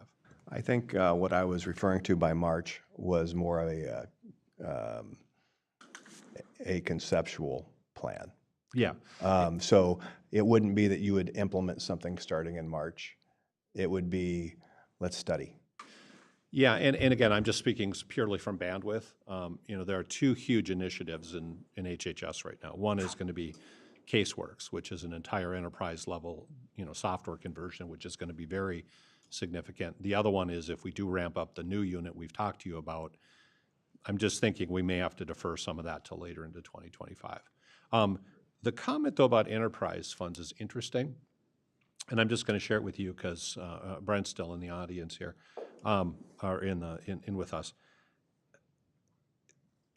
The struggle with the enterprise concept, and it might work with possibly with HHS, but anything that's levy funded, it's a really interesting conversation.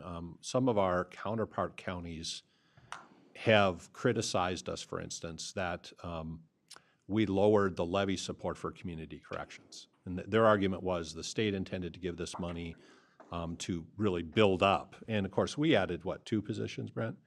And we lowered fees and we lowered the levy because that's the intent of the formula.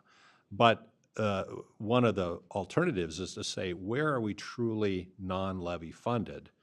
And whether it's a formal enterprise like the sheriff runs, or it's an informal enterprise like Lynn runs, where she's a fee-based organization, that's an interesting concept. Again, I may defer to Amanda because her formulas are so volatile that it may just be imprudent to try to budget it as an enterprise. But it's an interesting conversation about where do we have units that are really non-levy based. And we've resisted it in community corrections because I'll tell you right now, they're going to request levy dollars this year. And what Dan and I, are looking at is where do we charge off things. So for instance, I'll give you an example. In HHS, we calculate the square footage utilized in this building for Health and Human Services because it allows us to capture some federal recapture dollars. Is that an enterprise or not? Do we charge every hour of Brian's time for IT support? There's that kind of calculation that we do in some places, but there's also a diminishing returns to it. So it's a really good nuanced conversation that I think would be worthwhile having with the board about where it makes sense to approach it slightly different. I just think that there's a need there that is not being addressed in the state. We've talked about that we could probably address it. It would serve multiple functions. One, it wouldn't be levy funded. As a matter of fact, it would likely reduce the levy, and it would help HHS potentially pay for other unfunded mandates that we're getting from the state. My point there is whether it's an enterprise type system or a hybrid system or something more like Lynn has, I'm not really concerned on the mechanics of it. What I'm concerned is it something I would like to get through, and whether it's March or whether it's June or whether it's October of next year, I would just like to get through the study to see whether it's viable, and if it is viable, then what are the steps that we have to take in order to make that work? Yeah, I think with, board consensus, what I would do is take that as a possible additional goal on this sheet within the department. And then I can talk with Amanda and staff and see what we would scope out. I hate to outsource that, but just because, again, of bandwidth, if that is a goal of the board, maybe better to have somebody else look at that, even at that strategic level. I think this should be a good conversation for our next workshop. Yeah, I was going to say, I really appreciate all of Andrew's thought that's been put into this and all the things you brought up, especially, I'm way on board for the last item and would love to see whatever we can do, and also the co-responder project that we have, how we can augment that, which that's on a couple of these lists. So, but I also think that all of these would be workshop worthy. So we can discuss it as a board probably prior to budget. Yeah, again, the first one in particular is not, that's just a compilation of existing data. So we already do it, it's just in different PowerPoint presentations, I would still say all of these would be good as Yep. a workshop Okay. items. That should be a good idea. Any other comments? I just want to say that, I know that the next couple of years are going to be brutal in terms of loss of revenue from different sources and things like that. But I just really want to reiterate again that we just need to focus on making sure that what we're asking for in the budget is things that we absolutely positively have to do, and that these things are client-facing, and that we just really, really focus on cuts any place that we possibly can. Because we just cannot keep telling our citizens that live on fixed incomes that your taxes are going to go up higher than your pension every single year. We can't tell these people they should eat less or make their shoes last longer. So we really have to focus on this. So, Mr. Chair, I'd like to say, really appreciate all of you and the time that you spent putting these together. These are critical for our people and our community. And I come at it with the assumption that that's what you do, what Greg just shared. So I appreciate that you look at every dollar that comes in, that you're critical with that, and that you continue to do that. So thanks for the time that you put into this, and collectively that we work together to serve the people of our county. And ditto. All right, so you'll have a long day on the 18th then, so. Well, that's our budget workshop is, the 17th and 18th. So we'll have this as part of the conversation, and we'll defer you until then. I do have that lean list. I'll just send that out for board information since we already have it. So thanks. Okay, so I think that is it for this particular section. So up next would be announcements. Not announcements, I'm sorry. Commissioner correspondence. And who would like to go first?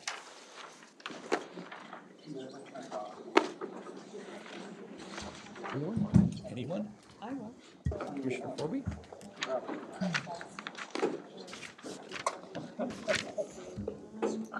One thing up here. So what I've been busy with in the last, we had the Employee Resource Group Pride Lunch and Learn, 2 sessions, they were just, we brought in an outside resource to do basics on terminology, things like that, and to help educate our staff, and they were really good. We had a Zimmerman open house on County Road 4 and the County Road 4 and 46 project. We also, as far as Zimmerman, our communications group met. That's going to be working on really communicating well, the Zimmerman Communications Network project. And what we've really identified in these last couple meetings is that even though we have 4 separate projects going on in Zimmerman, for the public and the businesses, it's one project. So this communications group that has been established by Jessica and Dave Unzi and Public Works is a great group of leaders in the community. We're going to be meeting monthly to continue to really over-communicate with our public and our business owners every step of the way, month by month, what's going to be happening, because we're talking not even a half a mile of road that 4 projects are happening on in the next 3 to 5 years. It's a lot for the business and the public up in Zimmerman. And you know my philosophy is over-communicate everything. So I really want to invite you all to the Gold Star Monument in Zimmerman. It was revealed this last Saturday with a big, I bet 300 to 400 people there. Gold Star Monument supports all of families and people who have lost anyone in the military for any reason, in combat to coming home and dying from suicide.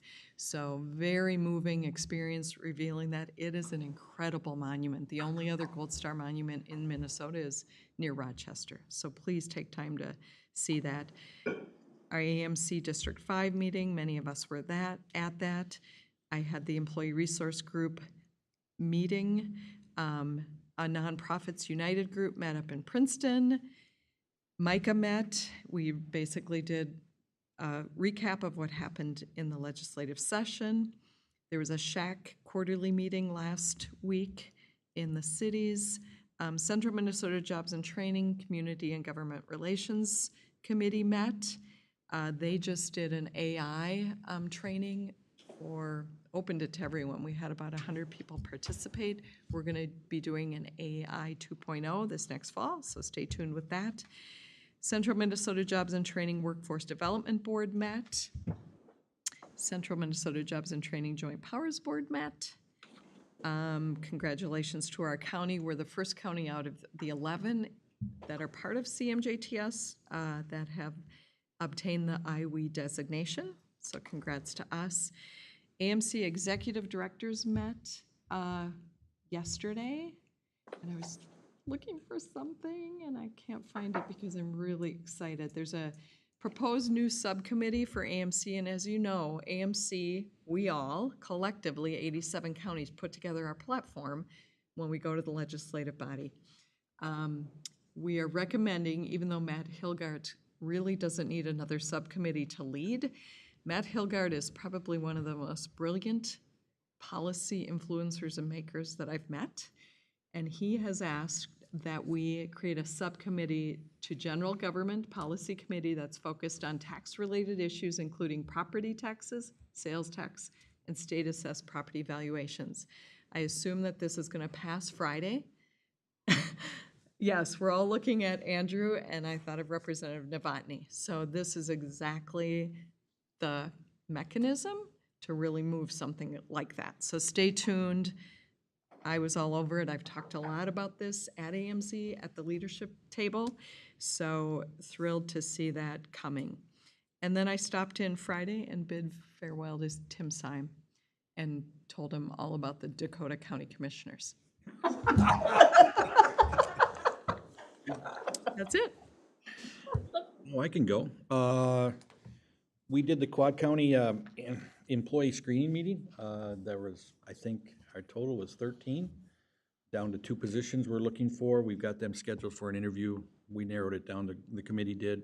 The AMC District 10, which I think most of us attended out in Chisago City. Some of you got a tour of the jail. I thought their facility was great.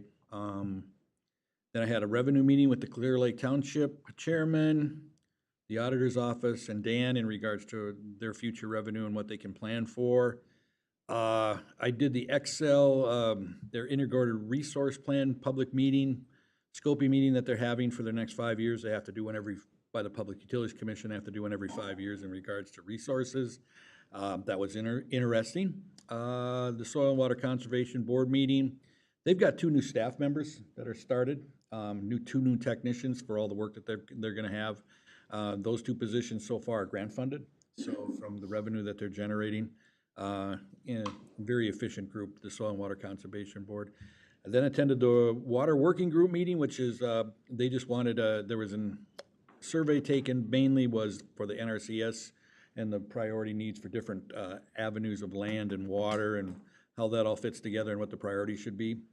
And then last night we did the extension budget meeting we had, came through the University of Minnesota gave us their new requirements or needs, their costs. I think everyone's have gone up. Then we presented that later that evening to the Extension Board, and we approved what they're going to present to us come in July, I think, 17th. That's all I had.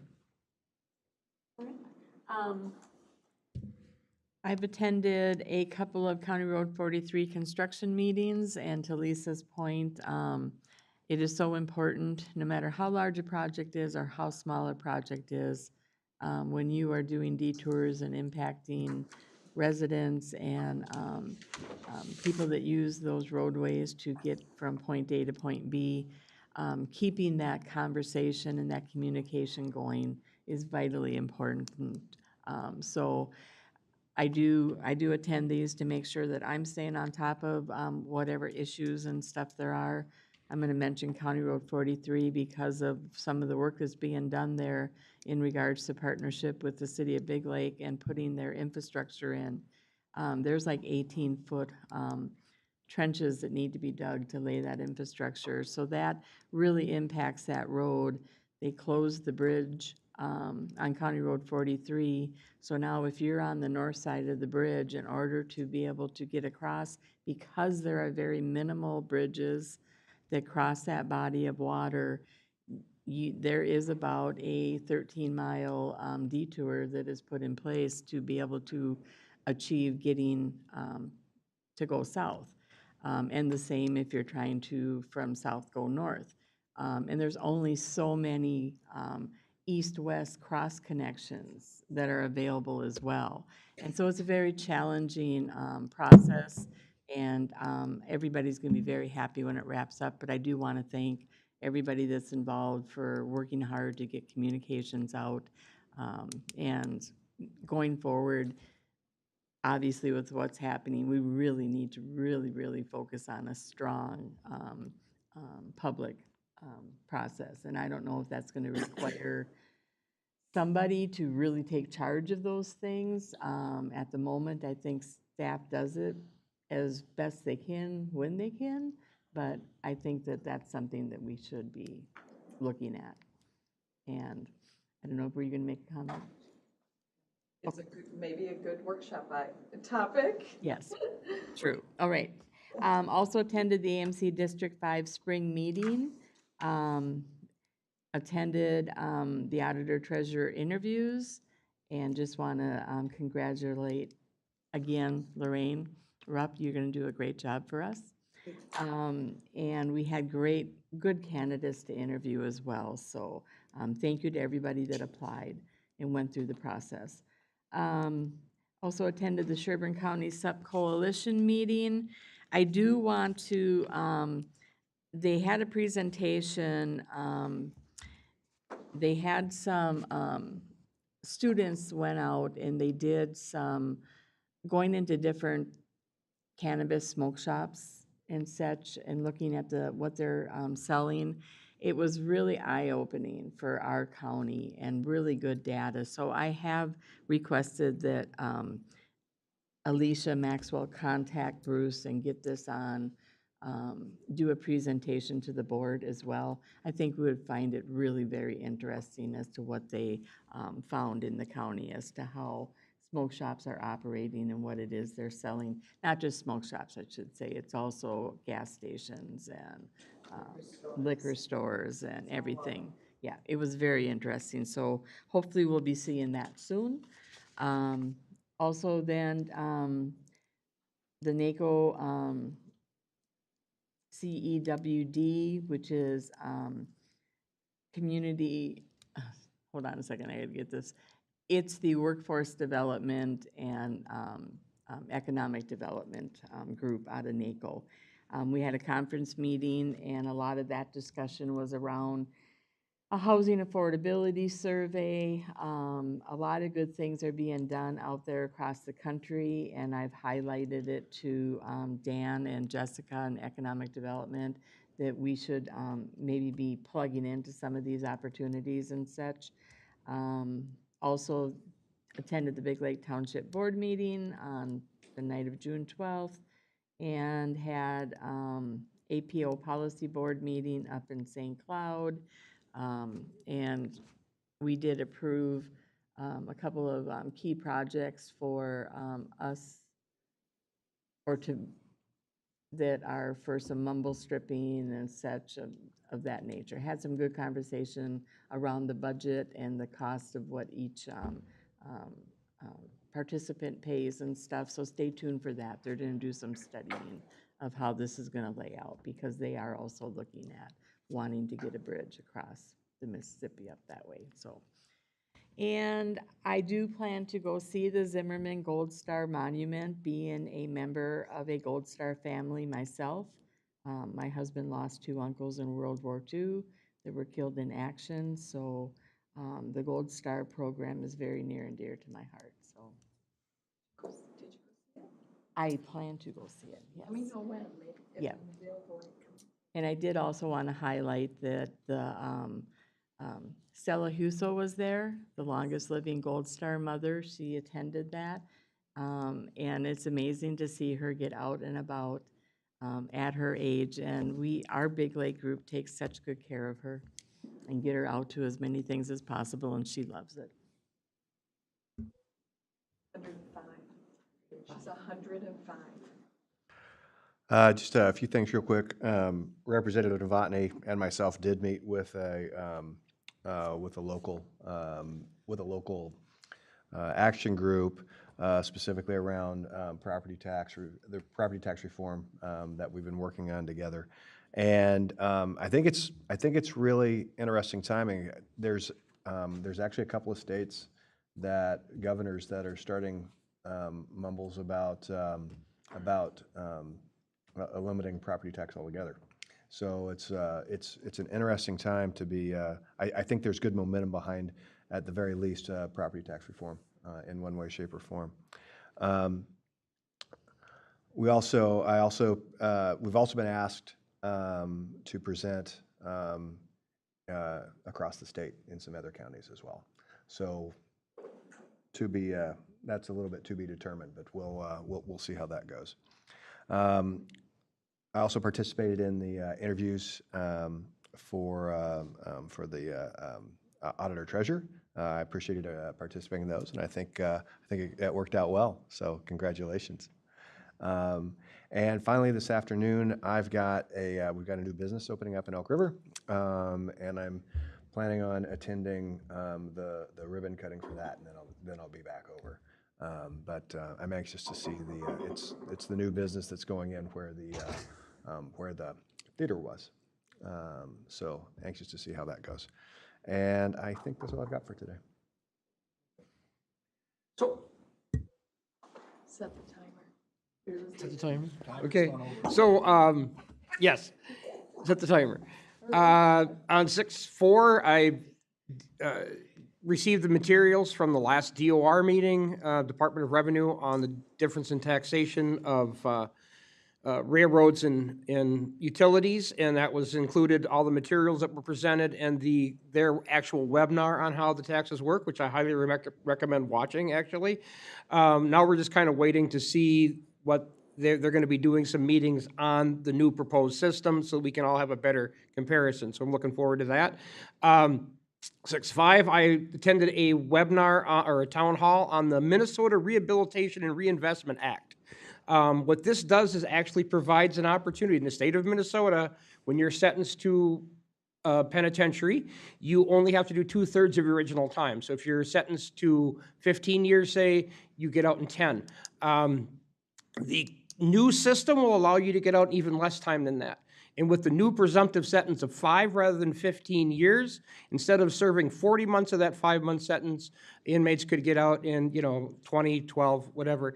It could do this. So one of the big things to think about right now is 5,000 current inmates could be released in less time than what was on their sentence, which would really actually have an adverse effect, I think, on the victims. It's part of what I unfortunately think is a program in this state where we are really emphasizing the rights of the incarcerated and the rights of criminals over that of the citizens who pay taxes and do not commit crimes. My next meeting then was the East Central Juvenile Center. which is undergoing a 5 to 10-year plan for a lot of infrastructure rebuilds. There's a lot of work to be done over there, and they do have that pretty well funded. And they're working on their programming. They have a lot of programming going on over there for the kids that are inside, and they're able to actually get some of these kids who are currently incarcerated graduate from high school and things like that, which is good. AMC District 5 has been really well covered. I was at that also. Let's see, had a meeting for Mr. Messelt's evaluation. Then had Community Corrections Advisory Board. We've got some Tools on Device, which is a really good program that I like to see. It helps people track the progress of persons who are on probation. That was a good thing. We've got, there's some interpreter issues coming up, a few things like that. And there is, if you're looking for something to do on the evening of the 25th or the 27th, there is an active shooter drill that they're going to be having at the Rogers High School, and they're still looking for role players for that. I personally will be out of town on the 25th, but I plan to sign up for the 27th. I went to the County Road 4, County Road 11 roundabout open house in Becker. It's pretty well received. Nobody had objections. And one of the things I thought was a really good piece of work on the part of our public works is that when vehicles slow down rather than stop, they actually burn less fuel. So they were able to access carbon reduction funds to help fund our roundabouts. Just a really good piece of work right there. And I was really happy to hear about that. Because I like spending less money whenever possible. The MSB executive meeting, which is the Metropolitan Emergency Services Board. There's some stuff modified in the telecommuter task force. We passed some things on governance and technical operations. Everything's going pretty well over there. That's about it for that deal. The Energy Transition Advisory Committee Emerging Issues meeting that I went to, we talked about the DOR and the IRPs for energy companies, the stuff that was coming up. We had a discussion on biomass, which is using some sort of, obviously any biomass to convert energy. For one of the things I brought up, because I've been doing some research on this, is that Texas considers biomass to be zero carbon. So this may be something that the AMC and folks could push to get more biomass for like the line we just talked about going north, that is the reliability, Great Northern Reliability Project. That would actually extend up to the places where we have lumber production in this state. And like the Nacogdoches 100 megawatt plant that's operated by NAES in Texas, they run 100 megawatts. They're running about 40 to 60 megawatts most of the time.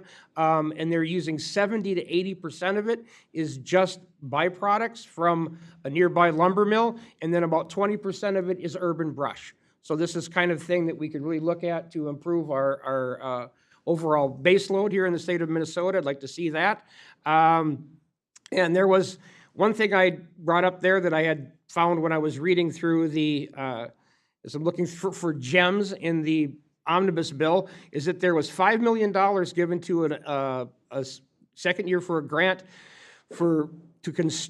in Louisville Township for DEMCON HCI Bioenergy to construct an anaerobic energy system, which is basically taking, in this particular case, which is another biomass type of energy, taking methane from decomposing materials and using that to create energy. So I was glad to see that that's happening inside the state of Minnesota. We've got some work done on that because we have discussed that at some of our other meetings that I go to. Let's see, the CEC budget, that's already been talked about quite a bit, so I don't need to go into that. The only other thing I want to mention is that, last meeting we had a workshop on the sudden arrivals, and I would like to reiterate my opposition to us exposing any assistance to that, because we've just had several more cases of violent crimes being committed by unvetted aliens in this country, including one person who managed to commit homicides in Maryland, home invasions in California, and who knows how many other crimes after not being captured at the border and released to the United States. And that's really all I have. So I guess at this point, then we will take about a 10-minute break before we open our ditch authority meeting.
The county board will be in recess until about 12:15 this afternoon. So the county board is in recess until 12:15.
recess. We are going to open the Ditch Authority meeting.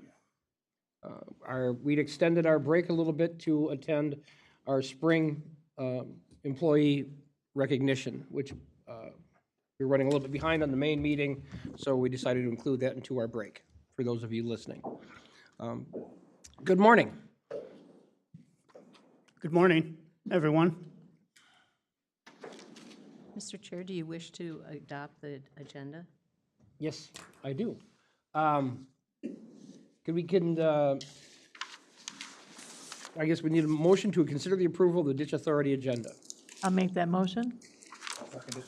Motion made and seconded. Any further discussion? All those in favor say aye. Aye. Those none opposed, motion carries. Gotta get back in the swing of things here.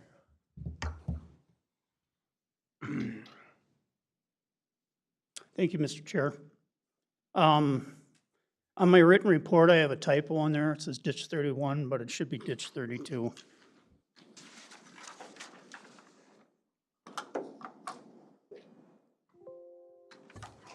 Mike, make sure that mouse is turned on there. Yep. Okay.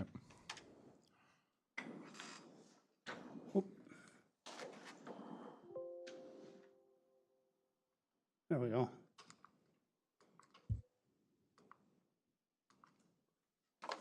Okay, ditch 32, I've been talking about this project for a couple of years now. Finally, we were able to replace the tile line that has been haunting us for quite a while. This is where we started. We started in the wetland down by 169. At this point, it's really shallow. You can see it's old concrete tile.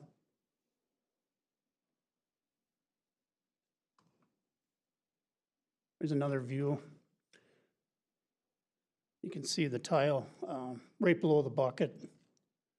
We use that to pretty much set the grade. So the new tile goes in right where the old one was. But we still also use a laser level just to make sure we stay on track. Otherwise, when you get to the end, you could be a foot off and then you're like, uh-oh, now what do we do?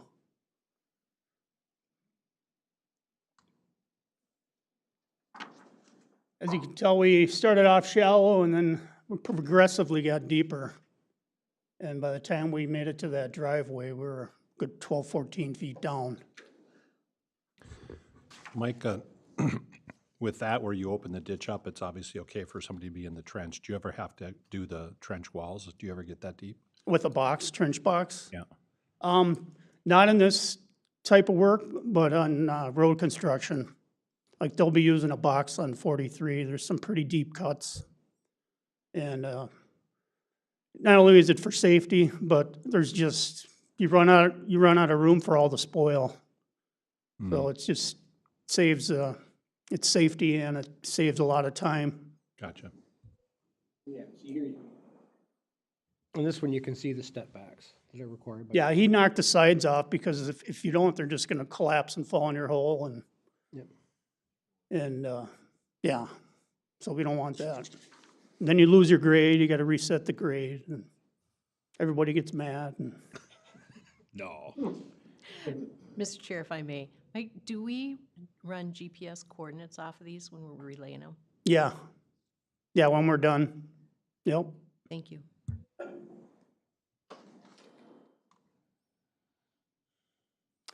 You can see where we're installing the new tile.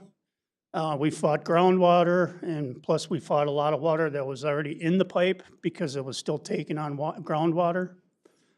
So we had to use dewatering, dig a sump and pump the water out, otherwise you can never get your grade. It's just mush, and you gotta dig it out and put some drier material in there and keep it from filling back in with water again. So that kinda added some extra time and effort. He's got a board in front of the new tile, or the new pipe, just to keep the mud and whatever else out of there. Yeah, you can see what we're getting into. We're kind of deep and it's just mud. We actually had to haul in a few loads of rock just to stabilize the grade enough where we could get the pipe in before it turned bad again. A lot of mixture out here, a lot of clay, a lot of sand. It's kind of a mixed bag. You really had to sort through your material for backfilling purposes and that kind of stuff. These 15-inch tile are 20 feet long a piece, and they have a bell and a male end with that rubber gasket. I think I've shown that before in previous reports. You use a pipe lube, which is like grease, and you use the chain on the, it's a really tight fit. You'd never be able to push it in there by hand. So we hook a chain up to it and make sure it goes home. And home means it's all the way inside the pipe to where it's supposed to stop. So we had to, the tile had went through this driveway. It goes back to a house where 3 guys lived. And so we try to keep it safe. So when they're driving in and out at night, it's a pretty defined area. The last thing we want to happen is have them drive into a 10-foot hole. Same on the outlet on the other side too. So when they're coming in, it's pretty defined and clear where they need to drive.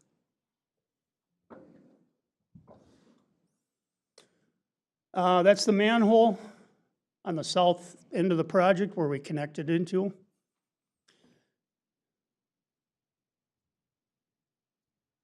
And like I said in my report, we ended up with 804 lineal feet from the manhole in the wetland to the north to right there. And this is after we rough graded. It was pretty wet and it rained, so they rough graded it and then came back after it dried out a little bit and regraded it again. Mike, did you say it rained? Yeah. Yeah, can you believe it? It's like, oh my gosh. I was actually surprised to hear the word dewatering. We haven't had dewatering needs for a while either. I know. This is a driveway coming down the hill. We salvaged class 5 and then we had to bring in a few loads too, just to keep everybody happy. They don't like it when you tear up their driveway and put it back and it's not the same as it was. Just another view. There's that orange hickam bottom. That takes on surface water. This is going up towards the building. So it was quite the mess out there for a while, but after a day and a half, they got her back in shape. It's another view. This is between the 2 driveways. As you can see, there's a puddle there. It rained, I don't know, we got like 3 inches or something. But the way it's appearing, that's not going away. And that's about where that, if you remember that big sinkhole, I showed, I think in the last ditch report. So that's about where that was. So there wasn't a drop inlet there before, but when things finally dry up, which will probably be at the end of summer or fall, we're gonna go in there and cut in a T into the tile, install a T and have a riser pipe coming up and install one of those orange hickam bottoms so it'll take the surface water. The landowner said he did not want that water there because he's worried about mosquitoes and he just doesn't want it there. I can't blame him. So we're not 100% done here, but 99%. There's the workhorses that did all the work. That's actually a medium-sized backhoe, 324. They get a lot bigger than that, but for our purposes, that's all you need.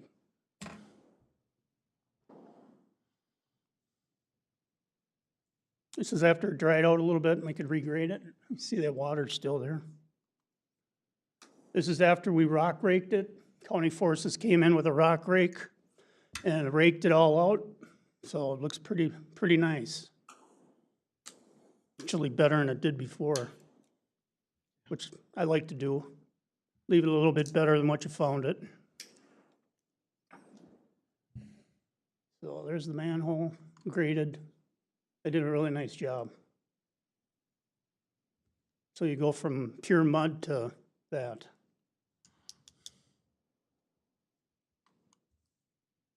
It's another view from the northern driveway. That one tree there, we should have taken that one out too, but it was a nice oak, so we worked around it. We took out absolutely what we had to, but we probably should have taken a few more. There's the wetland east of 169. There's a manhole down there that we connected to. I'll have a better picture of that. There's the driveway after we did all the restoration, hauled in a couple loads of crushed concrete and regraded a lot of his driveway just to make it look nice. And they had to deal with, this is the only way in and out of there, so they had to deal with some not ideal conditions at times. That's the county's hydro seeder.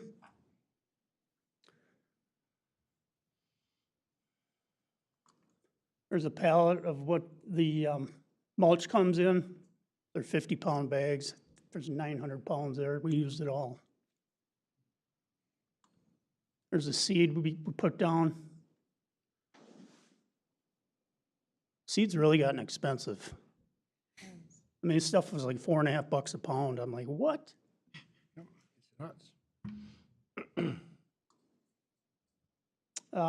There's, after the first application of hydromulch, it's just basically a cover, just to kind of keep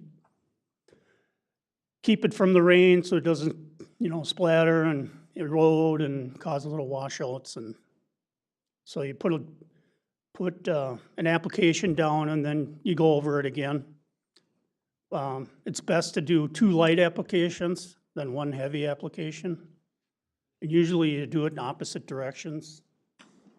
So the first time you'll go up the driveway and the second time you'll come back. So you get, everything gets covered.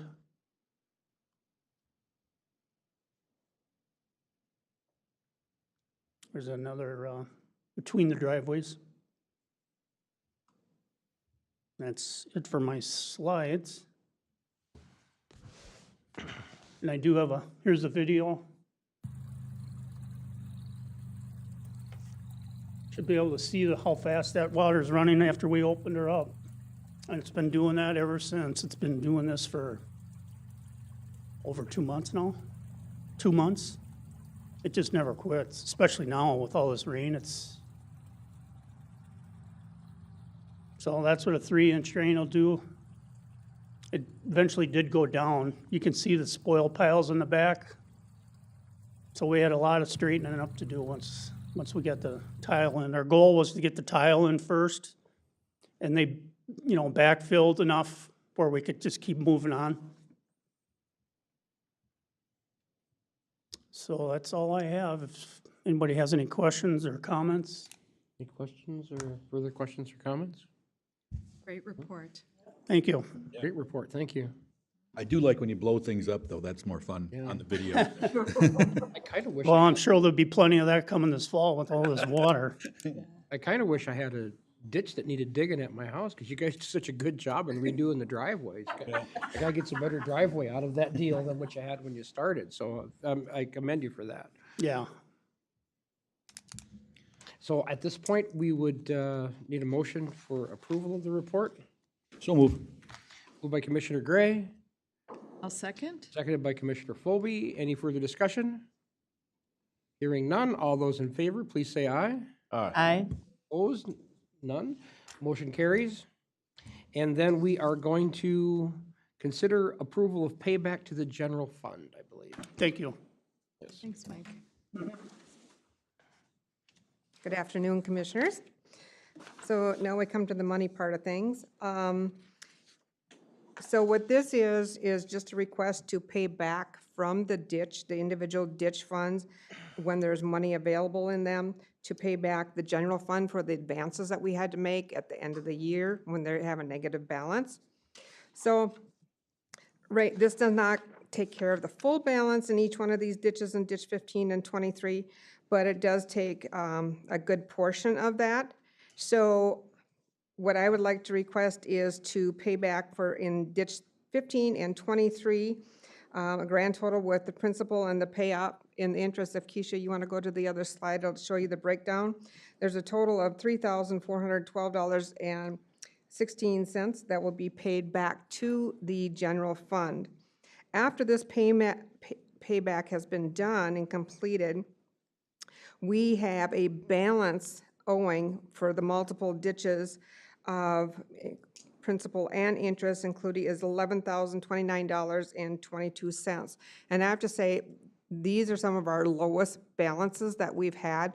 When I first took over 17 and some years ago, we had over 300-some thousand that the ditch funds owed the general fund. So I've been diligently trying to keep, when the work has been done and we get all the costs and stuff from Mike and we look at the fund balance, we keep low fund balances in our ditch accounts. And we assess the property owners only as needed to pay back for those expenses that have already occurred that the county has paid for. Okay. So with that, I would. Does anyone have any further questions or commentary? Mr. Messel? Dan, just wondering, do we have an update on ditch 1, the joint ditch, where we're at with that project? We do not. Okay, so ditch 1, our joint ditch with Benton County, Mille Lacs County, and Sherburne County, which is the judicial ditch 1, the joint ditch, and Commissioner Gray is on that board as well. I have not heard any more from the home county is Mille Lacs County, and they do the accounting there, and then they will let us know when there is an assessment to bill on those. But right now, they're doing a delineation, I believe, on the ownership and who is benefiting, who is not benefiting. So I believe Ms. Haney probably has some more information on that, since there is a little bit of a suit on there. If I may, Mr. Chair, the judicial ditch, it's not actually a judicial ditch because it was never established by the judicial proceedings. It's just a joint ditch betwixt the 3 counties. Presently, they had done a redetermination, which is when they ascertained that there was land both in Benton and Sherburne that was benefited. They had completed the redetermination of benefits, and then there's an appeal time that's allowed to the landowners. That redetermination has been appealed. So presently, we're kind of waiting. They have outside counsel that deals with that. So we're kind of hurry up and waiting until they find out what's going to happen with that redetermination. So hopefully that helps. Right, because they don't have a final of the benefiting property owners list. So we don't have that to create anything. So therefore, they've been incurring all the costs, and they've been paying that until they get the final list, which then they will provide us with our share for our parcels that are benefiting from it. So then we'll turn around and do the assessment out. Okay. So that's the update. Thank you, Kathy. Okay. No further comments. At this point, we'd entertain a motion to approve. So move. Moved by Commissioner Gray. I'll second. Second by Commissioner Danilowski. Any further discussion? Hearing none. All those in favor, please say aye. Aye. Any opposed? None. Motion carries. Thank you very much. Thank you. For your last one. Yes. Very end. Unless you got something else for later. I'm done. So, at this point, we'll close the Ditch Authority meeting, and we will be opening a closed session once everyone is here.